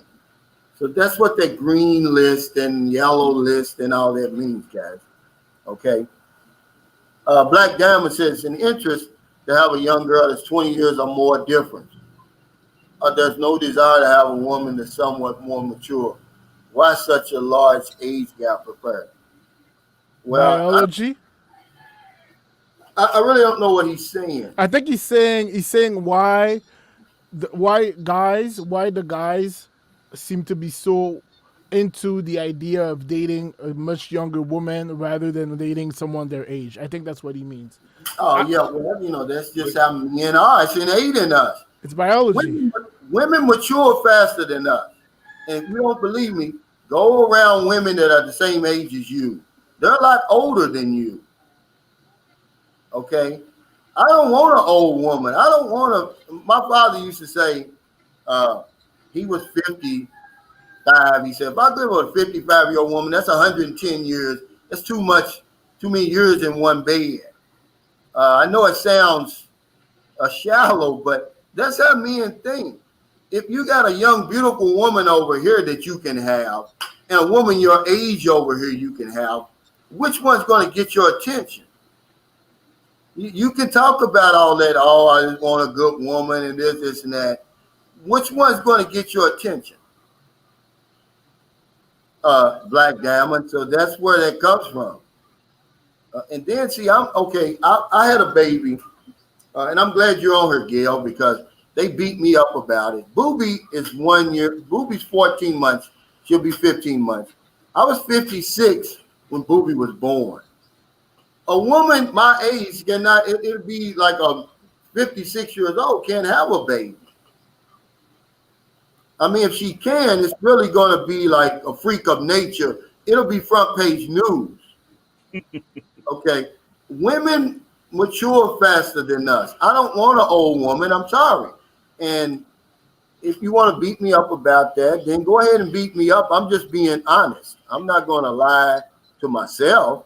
If I got a choice between a 25-year-old beautiful young lady in the prime of her life and a 58-year-old woman who's probably been divorced 2 or 3 times with 15 grandchildren, I'm going for the 25-year-old. That's just me.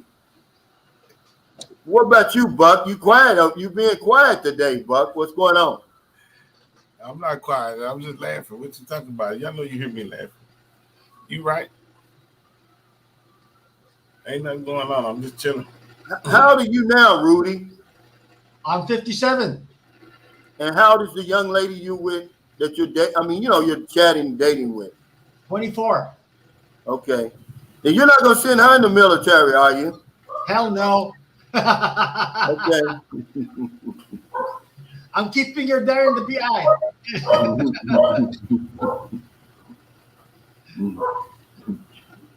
Yeah, that's funny, Rudy. I never knew that about you. There's a lot more stories. If I told you all the stories that went through it, oh God. Well, you've already.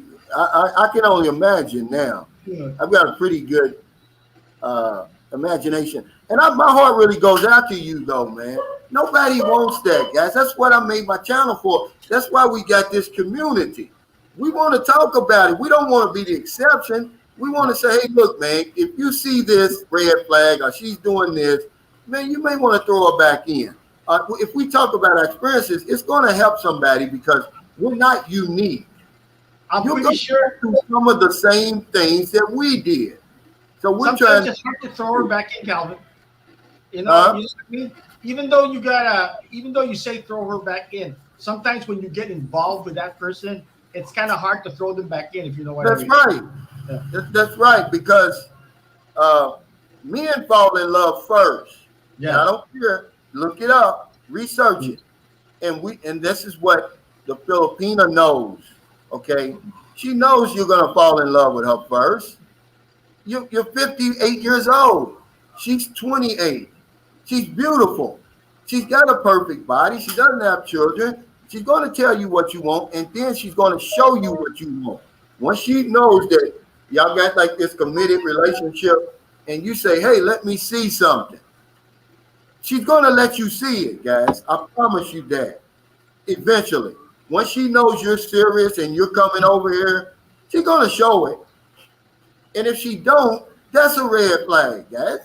You don't want to come 8,000 miles for a maybe. No. See, that's one of my criteria. You're going to show me what I'm coming 8,000 miles for. And every woman that I've ever dealt with over here if that's met that criteria. I'm not coming up 8,000 miles for a maybe. Okay? I want as close to a guarantee as you want. All right? That's just I know. That's I know just you might say that. You might, because I know, but I know some people that would say, no, I'm just going to see her. I'm going to meet her. Then if it doesn't work, then it's okay. I go, no.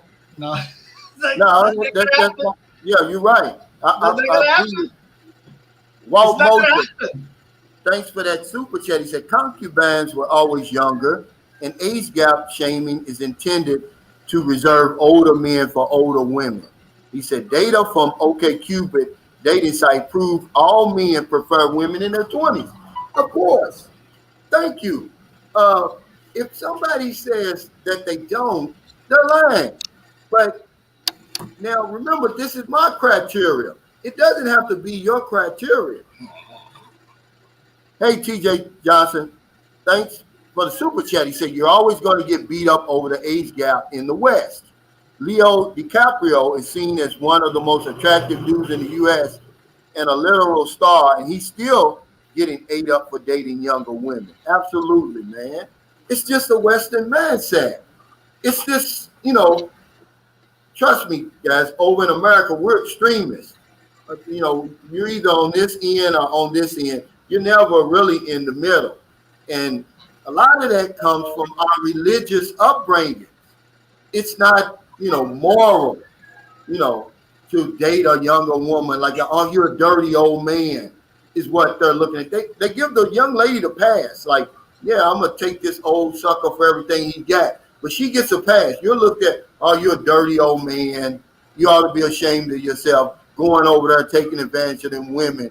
I'm going to tell you something. These women, you're not going to take advantage of these women. They're not going to let you do it. You might think you are. Yeah, they beat us up about the age gap. And after a while, though, when you get to a certain age and you're comfortable in your own skin, you're going to be like, forget all that. I've got a friend in Carrollton, Kentucky. He met his Filipina. She was 19. He was 50. Okay. He didn't give a damn what people said. 6 months later, she was in America. He said, they can look all they want. I'm happy. They've been together for 8 years now. They got a little 7-year-old daughter. He don't care nothing about that. And a lot of the people that are talking about like these age gap situations themselves, they're in relationships where they're miserable themselves. So of course they're gonna find something to pick on other people that are trying to pursue their own happiness because they're miserable. So misery loves company, right? That's right. I agree with that one. Yeah, well, that's exactly right.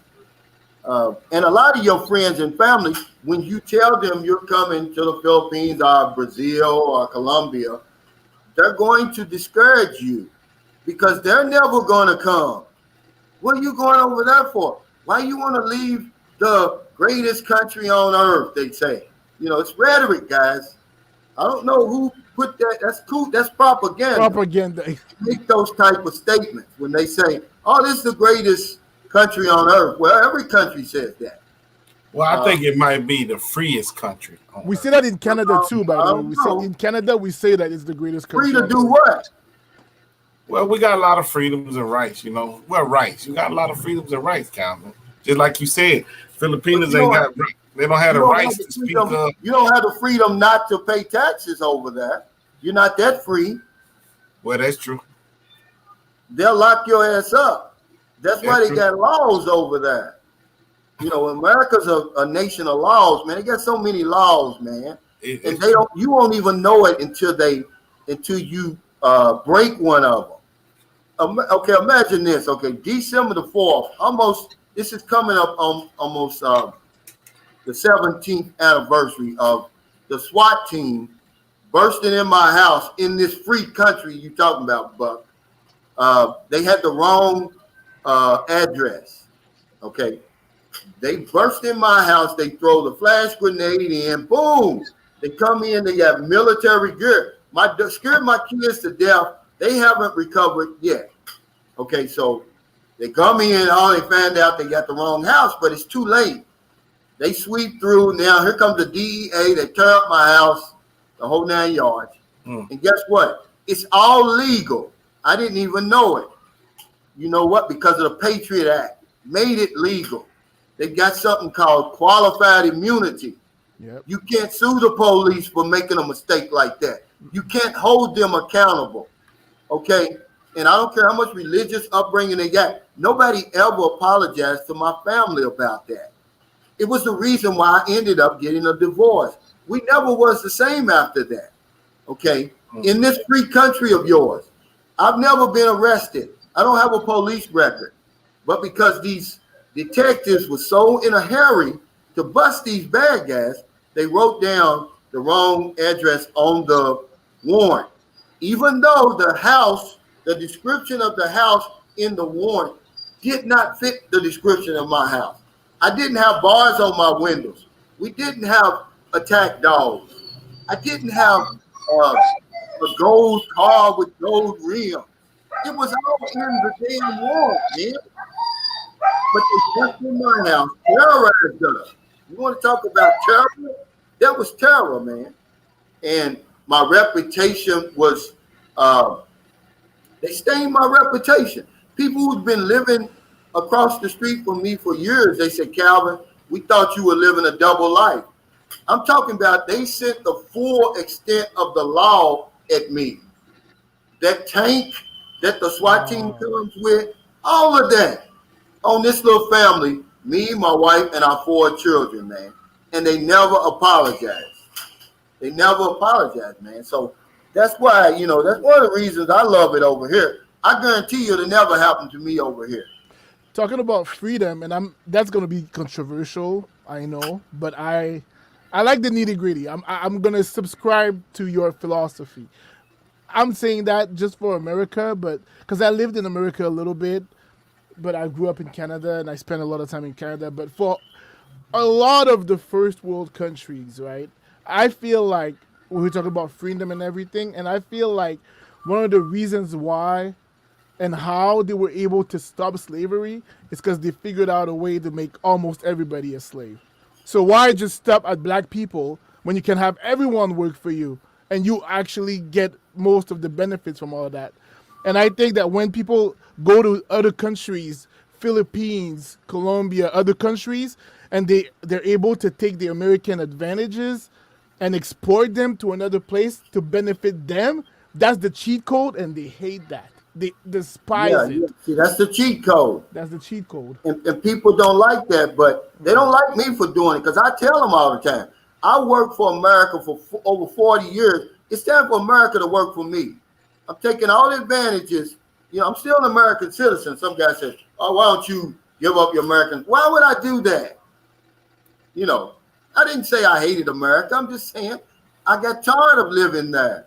The earth is 197 million square miles. Where does it say in the book, any book, that I have to live in one area for my whole entire life? I'm sorry. Louisville, Kentucky is 334 square miles out of 197 million. Is it a wonder I was so frustrated, depressed, anxious, unhappy? It's so much life out here. The beach of life. I'm out on the beach of life now. He says, I think it took a tremendous set of balls to come out there and do what Gale did. What we all do, man. It did. Yeah. It takes courage to be an expat. Yeah. It takes courage. I think, I love what you're saying, Calvin. I think that, for me, I don't take it for granted that I was born in America. You made a really good analogy when you were here at the house the other day. I don't take it for granted, and I do feel tremendously blessed to have been born in Texas. But as you're saying, we have to extend our horizons. We have to be adventurous. Think about America is made up of immigrants from other countries. Everybody in America came from somewhere else. You just have to follow your family line back far enough to find it. And so, they were brave enough to go to a new land, and there was no infrastructure. There was no, there was no internet and an electric infrastructure. And so, it's kind of that for me too. It's a point of as much as I love the U.S. and I'm proud to be an American, I'm proud to be a Texan. I don't love the culture. I don't love what American culture has become. And as I said earlier, my kids, I want them to, have a different perspective on life than what I see going on there now. And so, anyway. I think there's good and bad, right? And I feel like it's the same sort of mentality that Kevin has. There's good and bad everywhere in the world. So why stay stuck in one place where you can enjoy the fruits of all the different countries and enjoy the entire earth? Canada, Absolutely. Colombia, Thailand. Absolutely. You know, why do you want to eat the same food for the rest of your life when you can Yeah. taste different things? So that's my mentality. I love Canada in the States and everywhere, but You know, sometimes if you leave a place where you're tolerated and come to a place where you're celebrated, it's going to transform you. That's Yeah. what the video was about. My last video I made, the power of yes. When people tell you yes over and over and over here, it changes you. I don't care who you are. I'm so used to hearing no and getting rejected at home. It beats you down, man. You're like, why even try? But then you come over here and the answer to everything is yes. You feel like you're 10 foot tall. And why not build a house over here? Why not start a vlog? Why not make an album? Why not do this and do that? Absolutely. And do this and that? Why not be the best version of myself? I can do that somewhere else because there's something my father told me. I don't know if this is in the Bible or not, but he says a prophet has no honor in his own home. People take you for granted at home, man. That's right. That's right. You all the time. They're like, oh, he ain't nothing. You go somewhere else, they be like, oh man, let me roll out this red carpet for you. They do it all the time, guys. We're not the only ones. You know, I'm just a regular Joe, and guys on my panel are regular Joes. We show you that it can be done. Why, you know, you don't know how much time you got left. Why not be happy? Why not manage your time better? It's not all about money, man. Not with me anymore, anyway. Most of my viewers, most of my core group of guys on here have much more money than me. They're worth much more than me. But I guarantee you get out that happy meter, and I'm blowing them out the water. I guarantee you they're not happy than me. I promise you that. Do they have more money? Yeah, they do. Yeah. Will Rose said females always trying to climb up. Yeah. But it's not the same over here. It's different, guys. Moochie T said, guys need to think logical. You're hanging on the fact that you brought her over here, but once she sees all the opportunities, you no longer have the economic advantage, the basic human nature. Yeah, you know, like, I mean, the best example of that was Rudy sending his wife to the service. That's just about as crazy thing I've ever heard, Rudy. You're in my Hall of Fame, man. I promise you. Thank you. Why did he, Rudy? Why did you send it to the service? Yeah, So why did he send it to the service? Rudy, why did you send it? I sent her to the service because of the fact that I thought in my mind that it would do her some good and change her, but I guess it didn't. You send her around all them hard. Yeah. Boy, I tell you, he's in the Hall of Fame. Hey, thanks, Cliff and Ruth, for the super chat. He said, Calvin, that's exactly how I feel. I am nobody in the States. I'm a celebrity here. And that's what it's about, Cliff. It's about being happy. It's about being, man, they call me Sir Calvin here. Everybody does. Yeah. If I go into the store, Sir Calvin this, Sir Calvin that, it's just so much better, man. It makes me want to be more than I am. Not only that, Calvin, but you know, we can bring our meager resources. I'm not rich either, but we can bring what we have and make a contribution and actually make a difference. You know, that was something that I had reached, you know, back in the US. It's like, I'm just another, you know, sales guy. I'm just another musician. I'm just another. But here we have the opportunity as, you know, in our with our humble resources to make a difference. I got a doctor, and I normally don't say this stuff, but it touched me so much today, man. It almost brought me to tears. A doctor sent me a PayPal, sent me a $10 PayPal, but he sent me a message, and this is all he said. He said, "Thanks for helping my people." What he said to me, man. I mean, it was so profound. You know, he's a doctor, and he says, then he sent me an email because I always send people emails that do that and thank them and everything. He said, no, thank you. He said, you put me to shame. He says, I'm a Filipino American. And he says, I'm always talking about helping my people, but you've done so much more than me. But, you know, the initial message he sent me was, thanks for helping my people, man. I'm like, wow, you know, it really did something to me, man. And that's not why I'm doing it, though. I'm doing it because somebody did it for me. And that's what I told him in my time of need. Somebody helped me, and I hope I never forget that. But just those few little words, man, it made my day today. And over here, I'm not taken for granted. See, they appreciate my contribution. I'm not just another Gale over here. You know, one of the reasons why also, like, that just brought that into my mind. But like, one of the reasons why I think a lot of the, like, let's say you meet a girl in another country, you bring her back home. I think one of the reasons why that girl might not stay your girl that long is because when you met her in that other country, you were the top dog. Like, you were one of the top dogs because you were the coolest cat on the block. Like, you had money, you had the resources, you were offering the better life, the opportunities and all that stuff. But when you bring her back home, there's a plethora of other guys that will also do that. So you're no longer that top dog. So maybe she has that same killer instinct that, oh, let me go and see if I can get the top dog in here. I think so.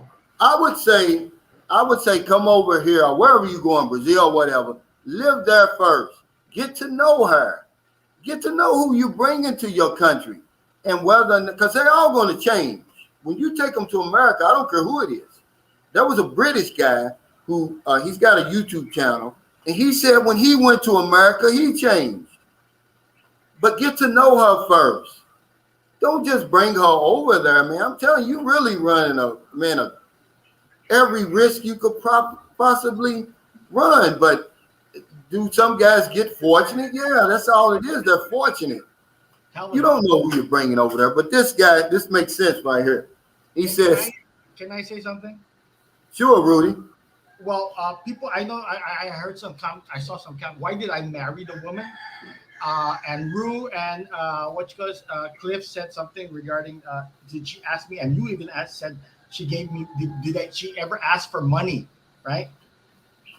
In my recollection, she has never, that's why I married her, because she never asked me for money. I'm the one, when I was listening to Cliff and Rue yesterday, it's up to the person if they want to give to the other person anything.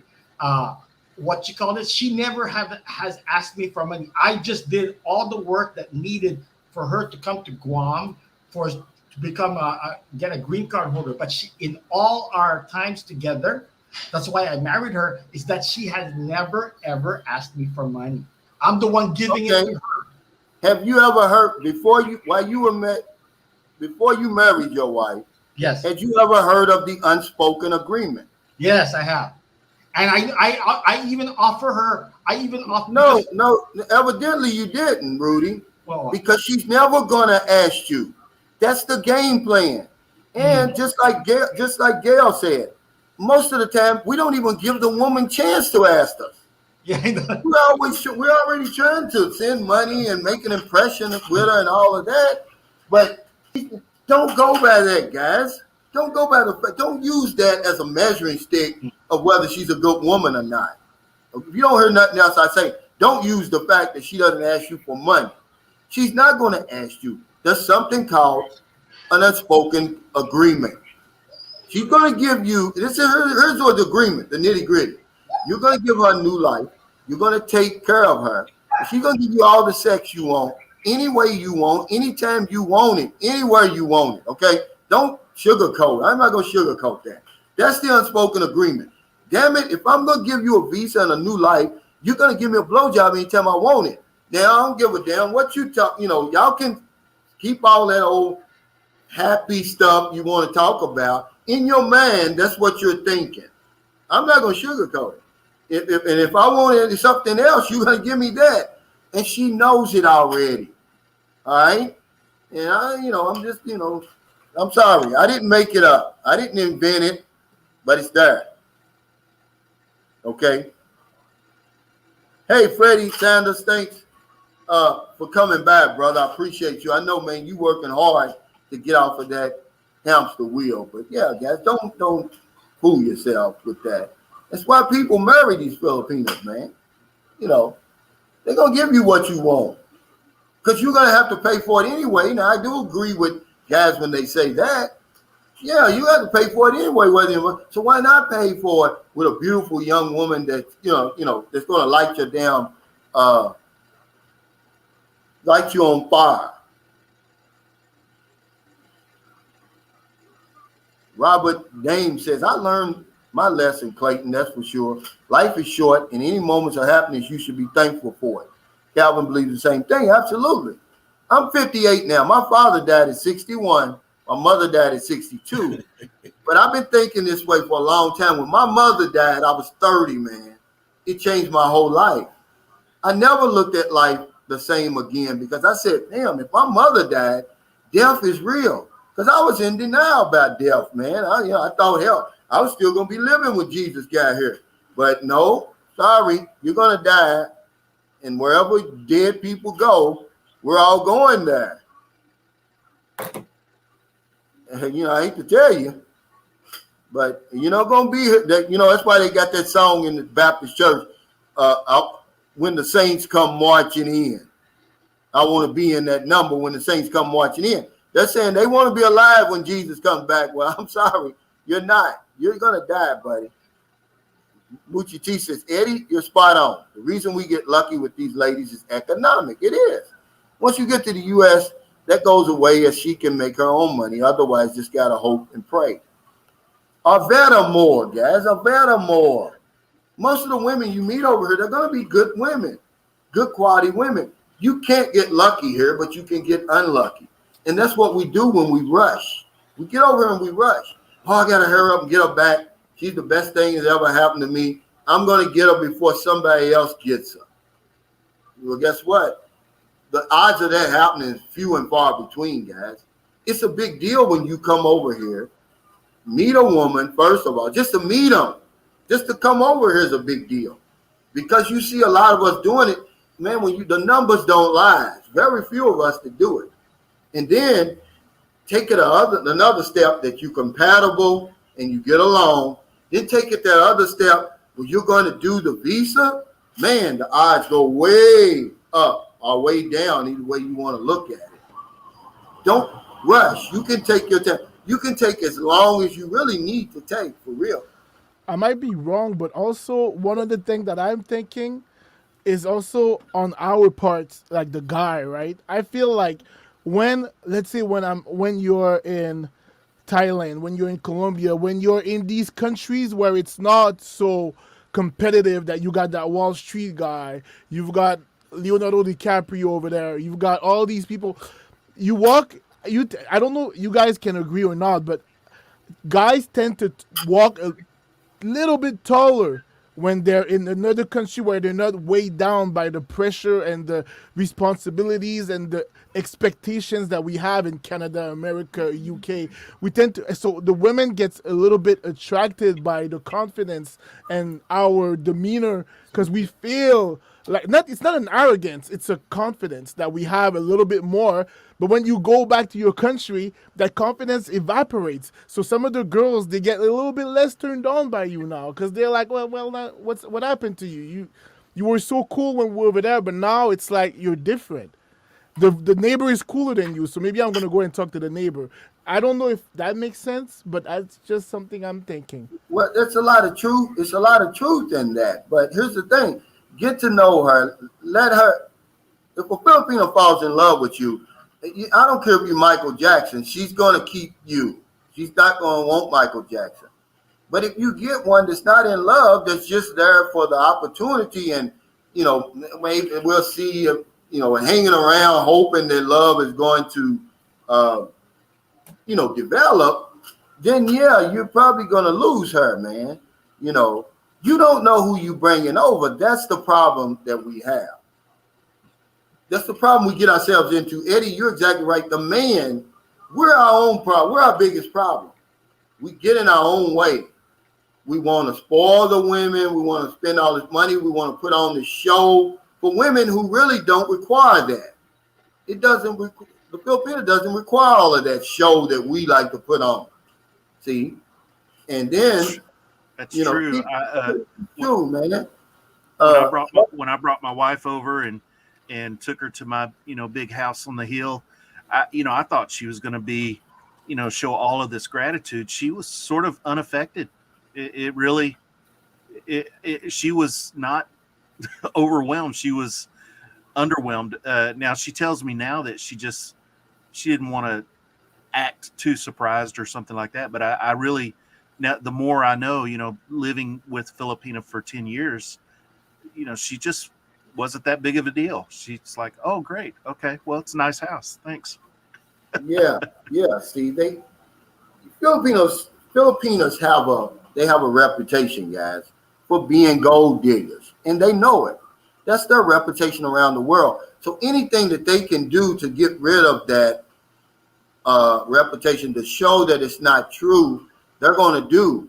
And one way is not asking you for money, not being impressed by anything that you're doing for her. That's one of the things they're going to put on the impression that, I'm sincere. I want you for you, even though we know that's not true.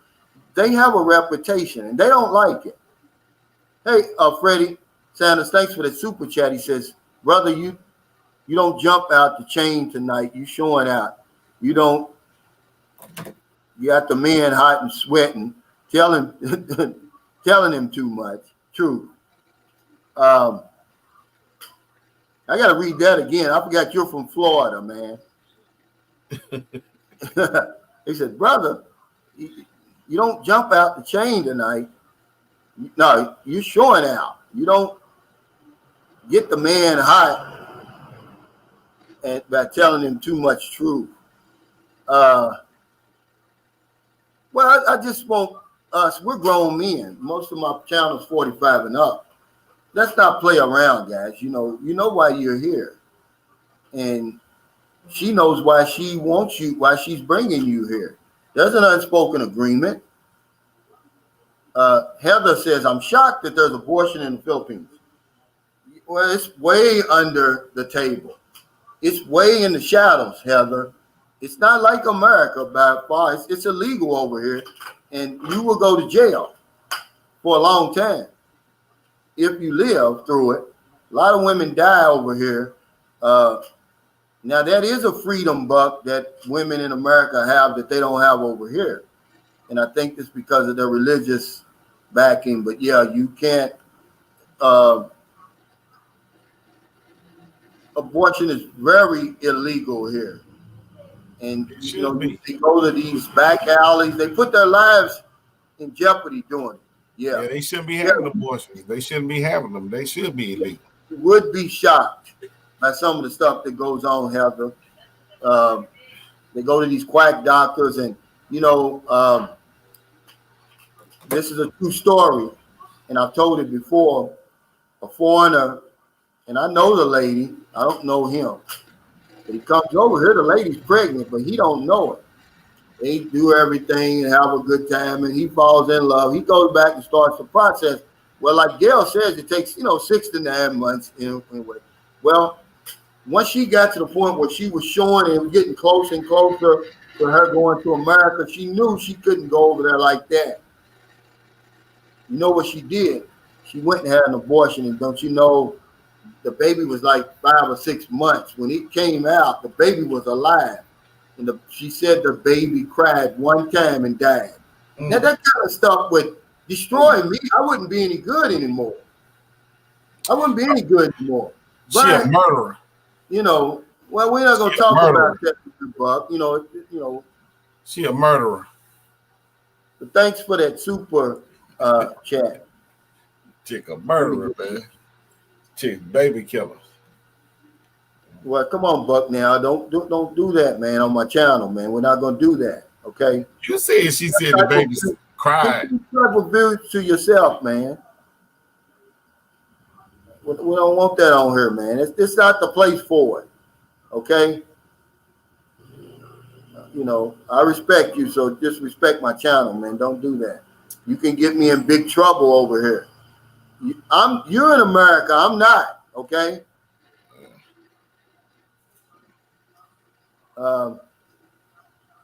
Black Diamond says what you have to realize is that what comes easy can leave easy. When it comes down to it, no man is special. We're just opportunity. Women have a way of making a man feel like he's the greatest thing walking. And there's a lot of truth in that. Not all the truth, but it's a lot of truth in that. And especially when you come to a place like this. The Filipino wants to know, are you serious? And she doesn't know, man, because she doesn't know what she's getting into. Filipinos have to be very flexible where we don't have to be. When you come over here, you know what you're getting. The Filipino, the culture stick, you know, they got different faces and different bodies, but they basically are the same. She doesn't know whether she's going to get a Russian, African, Canadian, American. Does he smoke? Does he drink? Does he use drugs? Is he a woman beater? What is he? He's a preacher. You know, they have to be flexible. We don't. We know what she's going to get. Calvin, may I ask something? Yeah. Okay, let's go consider the fact that what you mentioned to me, these Filipinas and so forth like that want a better life for themselves and their family and so forth, correct? Absolutely.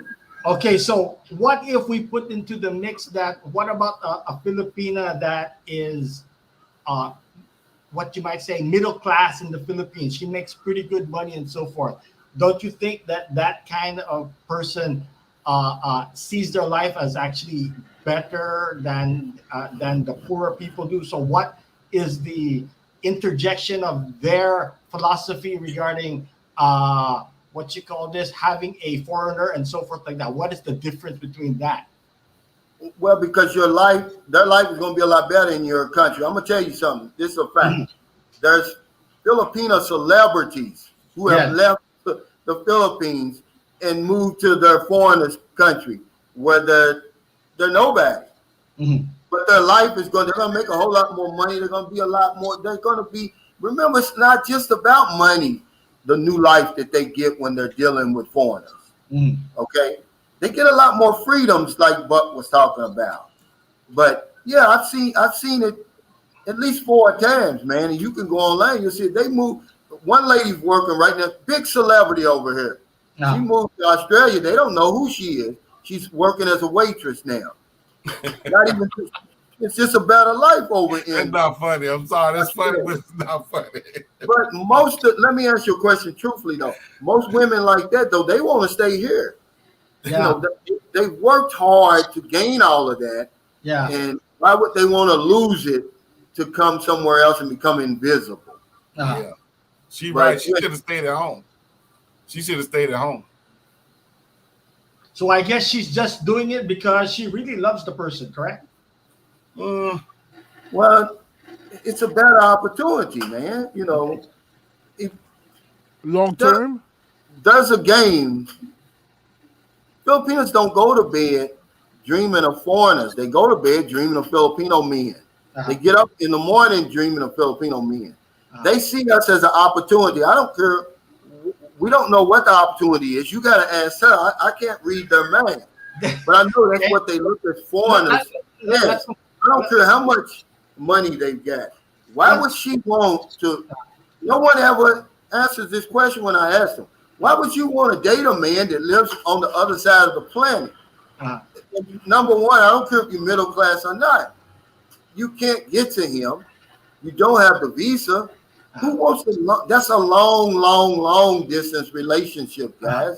Yeah. Who wants that? There has to be something else behind that.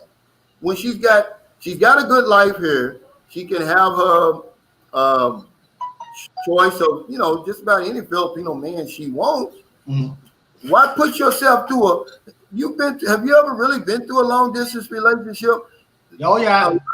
Gale didn't, because that's why he his woman over there as quick as he possibly can. And that's a lot of times guys make mistakes, but that's the reason we do it.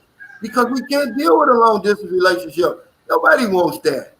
Who wants a long distance relationship? When you love somebody and you can feel it in your bones you want to be with them, but they 8,000 miles away, Yeah. and you can't be with them and Mhm. only see them on the screen. Nobody wants that. Oh well, in the olden days, Calvin, in the olden days, I was engaged and so forth like that before with Wait, other let me sit people. down. Wait. We hear you, Rudy. Keep talking, Rudy. Keep going. Well, okay, I Go was ahead. I was engaged to other ladies before, but not like this in this fashion, in this way with the internet, the way it's set before. In the olden days, the internet was through ICQ and also BBSs, which is the bulletin board system for the colleges. So that's how I met some of the ladies that I was talking to, and they were the ones who actually initiated and told me that they wanted to marry me. And Wow. so, of course, I wanted to see them in person and so You're forth. going So I to went, share.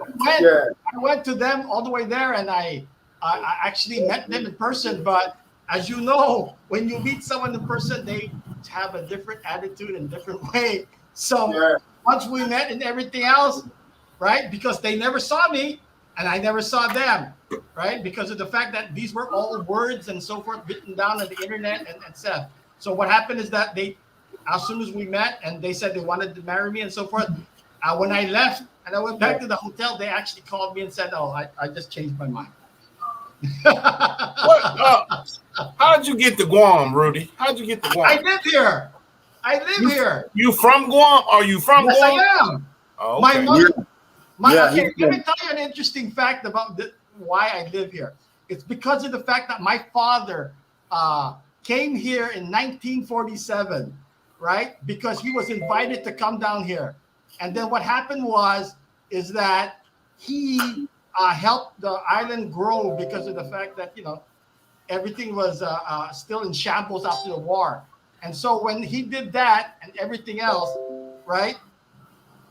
They were what you call this?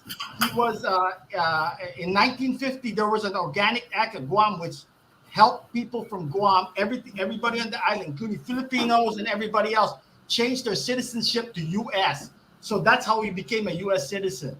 And after that, he invited my mom, right, to come over here because he was gonna marry her, and she came in 1963. And 1 year later, I was born in 64. Where? Because of course they missed each other that much. Mm-hmm. See? And my dad was working. After that, my dad works for Pan American World Airways. So every time that there was a vacation, 1 month every year, he would travel to the Philippines and have a 1 month vacation there. Oh, That's how I that's ended up awesome. here. That's cool.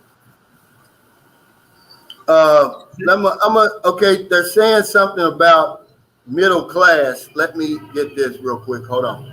Thanks, TJ Johnson, for the super chat. He said, let's talk about middle class in the PH. $15 an hour is the minimum wage in California. That's about $31,000 a year, post-tax. 1.5 million Philippines. That's about 7.5 times the Filipino middle class. Yeah, see, but we don't wrap our minds around that, TJ. We think when we talk about middle class, man, middle class over here, that's why I'm looking. Y'all go ahead and keep talking. Well, JH, Gale Force, are you still on here? Gale? Yeah, I'm still here. Okay, he says, what's your faith and religion? How are you functioning over there? I'm not sure what she means or he means by functioning, but I'm I guess the best way to say it is I'm a Assembly of God background. So I'm an evangelical Christian. And in terms of functioning over here, not really sure what you mean by that, but I'll try to make a run at it. Basically, life here is just like life anywhere. You get up in the morning, you have your coffee, you approach your day. You might have to go to the grocery store that day. I took my wife over to the dentist this morning. It's just another day in paradise. That's Does the heat bother you over here? I hear a lot of foreigners say they don't like the heat. It doesn't bother me. I like the heat. I grew up in East Texas in the Houston area, so I'm used to actually much hotter temperatures. But the only difference is that at least in Texas you get a break. You get a winter break, where here it's hot year round. But I love it because I wear shorts and t-shirt and flip flops, and that's my preferred mode of dress anyway. So it works out great. What about your diet? Uh, Do you get many Western foods here? I know you was telling me there's a place that you go and yeah, it depends on what you like. Again, being from Southeast Texas, I love Mexican food. You're not going to find a lot of Mexican stuff here. You can if you look long and hard enough. When I spent time in Manila, there were a lot more options for those kinds of things. But truthfully, I have acclimated to a combination of Filipino dishes, and then what I can find in terms of Western type meals. We make a lot of fried chicken, homemade fried chicken. We do a lot of that. I could talk on that for an hour. I'm trying to figure out what to answer specifically. Okay. Franz Crosio Jr., thanks for the super chat. He said, Calvin, I heard that the Philippines immigration is ready for tourism. The president office have to agree. Is that true? Well, I read that news flash too, Franz, and what they're saying is they're ready. Their workers are vaccinated. They're ready to go. They're ready to open whenever the IATF approves it. Whenever the country reopens, they're ready to perform their duties. That's what they're saying. They have no say-so. The Bureau of Immigration has no say-so of when the country's open. Calvin. What they do is they process all your, the visitors coming in and leaving and all that. And they're just saying they're ready because you got to realize they've been standing pat for a long time. If you read all the way through there to show you that visitors to the country were 70% less than in 2020.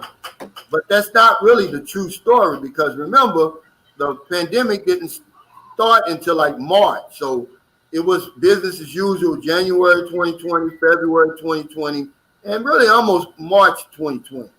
So you take them 3 months away and it goes up to like 90. I believe the actual figure was like 92% of what it normally is. So they haven't been doing anything. They're chomping at the bit, ready for it to open back up. The Philippines will follow suit with the U.S. a lot of the times, most of the times. And right now, Manila is unrestricted, meaning you can go in and out of Manila without any travel documents or testing or anything like that. So yeah, domestic. Now, correct. Calvin, correct. can I say something? I actually have to go and pick up my son. So can I come back to this if I come back fast enough? I'll get you on again because I'll put you in the Hall of Fame. See, you're gonna be like Buck. You and Buck, Okay. I have y'all on every week because y'all interesting. Uh-huh. And after what you did, man, hell, you may be the expat of all times. You sent your wife to the service. You sent. Is it Hall of Fame or Hall of Shame? Hall of Fame. It's the Hall of Fame. We got a guy on here, Gale, believe it or not. He spent 1 million pesos in 30 days here. Wow. So we put him in the Hall of Fame. We put John Wells in the Hall of Fame because it's a true story. He bought 110,000 cash to the Philippines and got it through immigration. How did he do that? How did he do that? Yeah, that's How good. did he That's good. He put it in magazines and stuff, but Yeah, that's good. he bought. I wish I I could mean, do that's that. hilarious. That is hilarious to me when I think about that. Who would Okay. do something crazy like that? I gotta go put in. him in there. I gotta But- go pick up my son. Just call me later. Okay. Just send me another one. Okay. Thank you guys. Okay. Bye-bye. Go ahead. But I wanted to talk about middle class real quick since TJ was on it. The middle income in the Philippines is this. It's 38,000 to 66,000 pesos a month. So right now at the present exchange rate, which is, let's see what that is. Wait, hon, I'm hungry. Go get me something real quick. It's, let's see. Well, that's showing 50 exactly, but I know that's not true, but it keeps showing it every time well, anyway, let's go with 50. At 38,000, that's what? 700 would be 35,000. And then another, let's just say $780 is what that really is. Just, give or take, guys, okay? That'll be 39,000 pesos. Okay. $780 a month. That's middle class here to 66,000, which would be, well, I've actually got a calculator on here. I can do That's actually good money for a lot of Filipinos. I know a lot of guys in professional work with college educations making the equivalent of $500 a month and feel like they're doing well. That's right. That's right. Okay, that's 1,320. So that's the high end. 1,320 times 12. That ain't gonna come. Yeah, he's right about that. Yeah. So when y'all talk about middle class here, guys, you got to be careful. It's not like in America, okay? And I think that's what we do. Now, 38,000, let's see, divided by 50.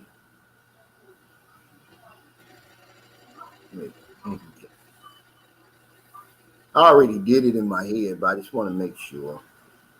Another example while he's doing that is the security guard that works our neighborhood. He makes $100 a month. Yeah. It's actually $760. Sorry, guys. Yeah. No. You can just bring me. So security guard, he works 6 days a week, 12-hour shifts, and he makes roughly $100 a month, 5,000 pesos a month. $100 a month. Correct. He live on that? Are they eating over there? They get by. They figure it out. What'd you say? Man, they do figure it out, man. He got to have a lot of hungry days, though, man. How you $100 a month? Woo. That's what I'm saying, and I'm not exaggerating. That's true. Just give me something from Jolly Bill at McDonald's. I just want something quick, real quick, because I'm hungry. Yeah, it's not a lot of money when you talk. Okay, now because guys always say, "Oh well, you can't get a high quality professional woman with an education." Well, my girlfriend has a 4-year degree. She's a bookkeeper, and she earns about. I mean, everybody knows her. She knows everybody here, in and out of the mayor's office, all of. She earns about 7,000 pesos a month. That's about $140 a month. But she gets a little bit more in January and April doing tax time, and she works. They get what they call they also get what is called 13th month. So there's 52 weeks in a year. There's only 48 weeks in a 12-month period. Yeah. So they get an extra month's pay as a little bit of a bonus. But yeah, guys, I want to thank my crew. My panel for being on today. I know Rudy's gone. Thank you, Rudy, if you're still watching. Gale, I'm gonna give all of y'all a parting shot before we leave. Eddie and Buck, and thank y'all for all your super chats, super stickers. I see where I forgot to tell y'all this. Y'all's favorite vlogger now has a discussion panel on Tuesday, by the way, with an all Filipino panel. See, but y'all don't give me any credit for stuff like that. What favorite vlogger? Their favorite. They know who she is. She's got a discussion panel now, except she's not going to do hers live because it's all scripted. But yeah, somebody said, how long is it going to take before somebody else starts doing it? Well, she's doing it now. But anyway, all your super chats, all your super stickers, all your support for my channel, man. When I say it's truly amazing, it is. If you could have told me 14 months ago that all this would be going on, man, I wouldn't have believed it. It's far beyond anything I could have ever dreamed, man. That's why I never take it for granted. I try to do the best I can. with my vlogs, with my live streams, whatever it is. Okay. But yeah, let's give Gale, you up first. Just some final thoughts. Anything you want people to say? Your channel, what the future is going to be for you? Yeah. Well, again, thanks for having me on. I really enjoyed this, and it's great hearing some other perspectives. I sort of live in a little bit of a bubble, I guess, more than I realize. But no, I mean, I guess I would just offer myself as a resource, same as Calvin. If you have any questions or anything like that, I just feel like I'm an available resource.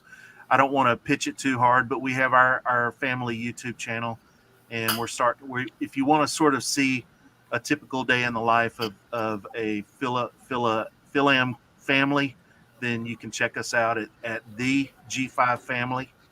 And I am starting to create some content, with I put up a video a few months ago about the 13A visa process. But yeah, other than that, glad to be, appreciate the invite and glad to be a part. Yeah. Also, don't you have a drone channel? Oh, yeah. It's just to give that perspective. It's Gale Force Drone, just like it sounds, Gale Force Drone.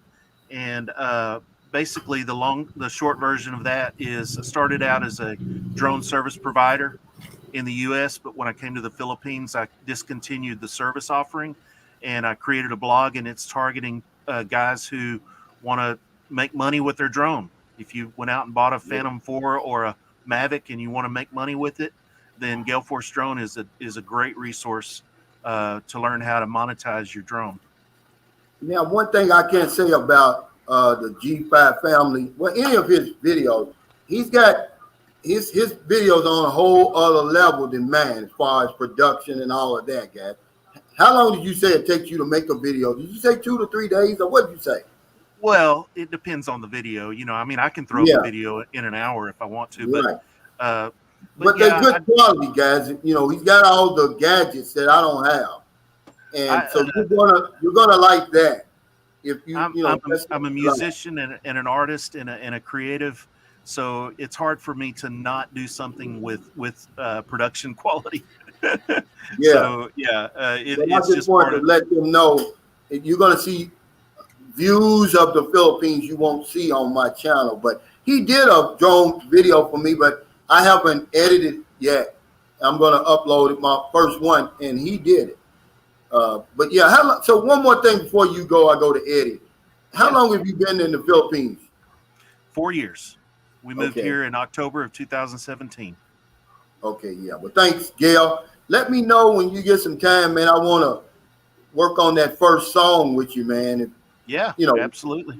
And like I said, I'll compensate you for your time, man. I'm not going to come over there. No, friendship is enough for me. Yeah. And we're going to be working together. Yeah, but I'd like to just to put a few things down and let you work with it. I don't know what your schedule is on Wednesday, because after these live streams, man, I don't have a voice, really. Well, we'll work out the schedule. But what we'll do is you're gonna have a music video, man. It's gonna be you're gonna have the recording and the video. We'll set you up with the green screen and give you a nice background and see, that's what I'm thinking. But one more thing I wanted to say, guys, I almost forgot this. It's the 8-year anniversary of the Typhoon Yolanda. It was actually yesterday. Wow. And I wanted to bring that up, guys. That was really a devastating catastrophe here in the Philippines. I went to Tacloban City last January 2020, man. And I tell you, the people are resilient, man. They're rebuilding. And that was the 7th-year anniversary. But, man, I tell you, a lot of people, they've got a mass grave there, man. It'll bring you to tears if you're not dead already. See, a lot of these, when that storm surge came through and killed a lot of people just like that, man. And they were, these are people that couldn't, they were decomposing. They couldn't what do you call them? Identify them. So they threw like 2,200 people, man, to this big mass grave. It's like, what's it say right here? 1.2 hectares. They got a lot of. They were talking to one man today, and he said, "I really don't." He said, "I know my daughter and her 2 kids are there, but I don't know where." So he says he just goes 11 steps forward, 8 steps to the right, and lights a candle. It's touching, man. But you're talking about resilient people over here, man. The Philippines, man, they've seen so much tragedy over and over and over, man, and they still smile and they still welcoming and hospitable. You know, that's why they're way up here on my list, man. But anyway, it's 8-year anniversary. Okay, Eddie, what you got for us, man? What's up? Well, thank you guys for having me. Always a pleasure. Thank you, Calvin. Thank you for the panel. It was great. For everyone watching, if you guys are interested, my adventures, my YouTube channel, it's Eddie Goes Hollywood. Just search Eddie Goes Hollywood on YouTube, and I'll upload videos about vlogs in Colombia, and I'm about to go to Brazil. Later on, I'm going to Thailand. I'm just a traveling musician. I tour, I collab with other artists, and I just have fun. And I also try to share videos about what's going on over there and tips and tricks for travelers and foreigners and expats. So if you're interested, subscribe to the channel, Eddie Goes Hollywood. Again, thank you, Calvin. Thank you, guys. Why don't any of you two, if you want to put your link in the comment section, Gale Force and Eddie Goes Hollywood. Okay. I want to address this real quick. He said, Calvin, she was right. If you stay outside the U.S. for more than 6 months as a green card holder, you lose it. No, I'm sorry. It's a year. She's got a year. And by the way, during the pandemic, they were, you know, in the United States, they'll give you the benefit of the doubt. It's not filthy, but it's a year. So look that up, Momentum L. It's 1 year. But yeah, if Gale Force and Eddie Goes to Hollywood, if y'all want to put y'all links up, what's the last word, Buck? Y'all hiring over there at the Fleabag Motel where you working now? There's a dishwashing supervisor. What motel? What are you talking about? I don't work at no Fleabag. Somebody got on here and said you got a second job washing dishes at the Continental Motel. Quit telling people them tales, Cal. I told you about that. Always telling people them tales, man. I don't know. Stop that. Stop telling people all them tales. I don't know where you get that from. But are you still chatting with women on? Are you still chatting with women online? A couple of them, Calvin. A couple. I seen a couple today, but I ain't doing nothing. But anybody, y'all know what time it is. Y'all know it's Buck the best. I mean, so what's a typical chat with Buck like? With a Filipino, Buck, let us know. What are y'all talking about? My chat is the same with a Filipino, any other woman. It's gonna be the same. I mean, I'm just gonna be talking to her, seeing what time it is, what she interested in. If she interested in the same thing I'm interested in, what she thinking about, like trying to see where her mind at, how many kids she got, what kind of woman she is, jobs. You know, are you getting close to any of them? No, I'm not getting close to nobody. I ain't trying to get close to nobody until I meet him in person.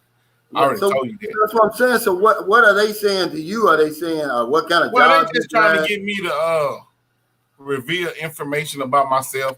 You know, I noticed that the Filipinos are real nosy. They like to know everything. Yeah, they like to know everything about you. Yeah. They want to keep tabs on you. They want to know everything about you, everything you doing. They just... See, that's another reason why I quit chatting and I don't like chat. They ask too many questions. Way too many personal questions. They keep on asking questions like, let's talk, let's have a conversation, but they just keep on asking questions. Well, before you can even answer the question, they've already typed in another question. Well, like why are you separated from your wife? And who's got the kids? And I'm like, lady, I just met you 5 minutes ago. Are you divorced? And I mean, they ask just personal questions, and you're like, now. They asked who filed for divorce. She asked me who filed for divorce. I said I was married. You was married. Who filed for divorce? Do you got the paperwork? I filed for divorce. Yeah. Where's your kids now? You and your wife are still communicating. Shut up. Like lawyers. They like lawyers, man. They be grilling you. For real though. Okay, Cal Dedman says, hey guys, just remember when we ready to come over here for your tune-up, make sure you put condoms in your toolbox. Yeah, that's real talk right there. But yeah, guys, we're going to get off here. Thanks, Buck, for coming in late. We appreciate that, man. I came in as soon as I I'm could, glad man. I was busy. you used some at PayPal for a haircut. I did you? Nah, I can't cut my hair. I ain't do it. I can't do it. We see that. Well, why didn't you move the picture over to cover the hole in the damn wall, man? What's What that? hole? Ain't no holes in my wall. What is that Ain't no next holes to in your my picture wall. Stop frame? lying.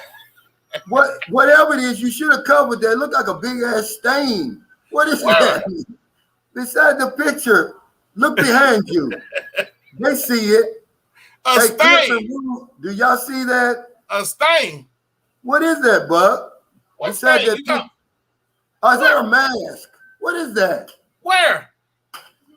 Look at that picture frame of you got in the back. That's What's a that mirror. next to it? That's a mirror. You talking about the mirror? Damn, that's a dirty ass mirror, man. Clean that damn thing up. Is it dirty? Oh, Calvin, please, man. That mirror ain't Yeah, dirty, man. man. I'm not cleaning. Eddie, I'm be not honest. cleaning. Does that look like a mirror to you? That's a mirror. It's very debatable. I think it's debatable. What did you think? I thought He it was said a it's mask. debatable. I'd like to go over there and inspect it and check it out. I'll report No. back to you. Look at Eddie, you gonna jump on there and see that's what's wrong with y'all. Y'all always jumping with Cal with all That that ain't no old big- stuff, man. He You said that's know a what I'm mirror. talking about right there.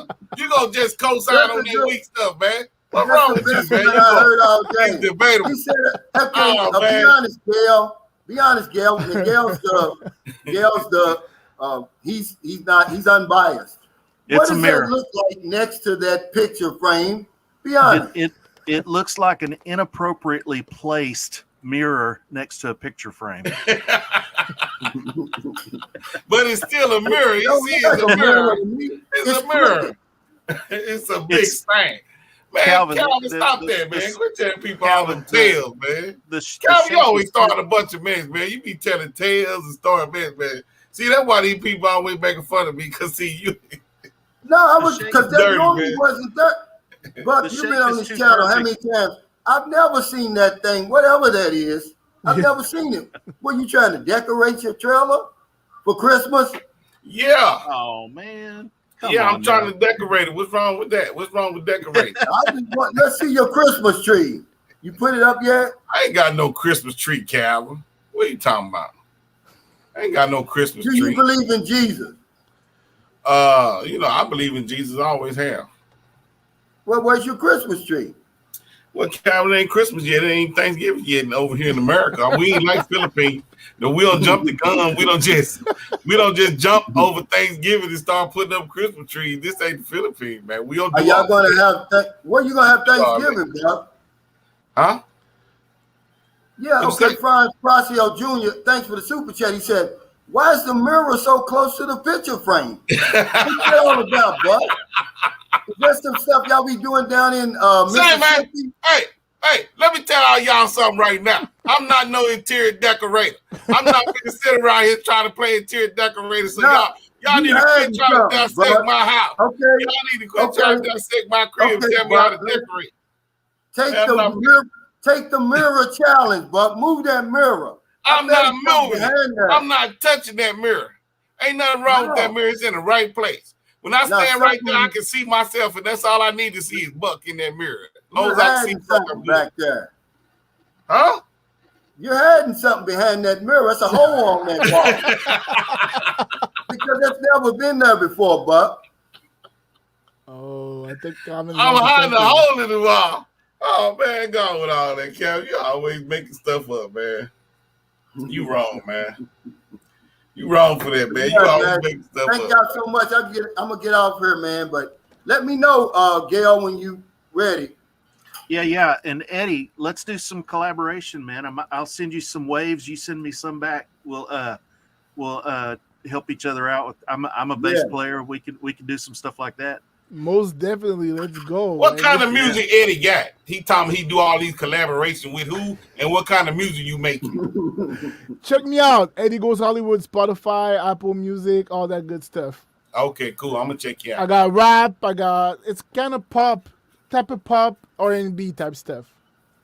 If you've Check it got any, out. if you've got any stuff, original stuff that It's all I can original. use, well, that's what I was going to say, that I can use for YouTube, use Yeah. for my backgrounds. I'll promote you. Oh yeah, sure. Like I can whitelist you on all my songs if you want. We can Yeah, talk yeah. about it. Let me know. All right, cool. Yes, he said Gale's a wise man. Uh-oh, Gale. You see this Yeah. woman? I don't get that very often. I'll take that. Heather Feather. Now remember, he's married too. Is that Yeah, her real she's, picture? Is that Heather Feather real picture? Heather Feather, is that your real picture? You just stunting. You better not be on here on Calvin Channel stunting. I Is think that your real Bug, picture? You just stunt.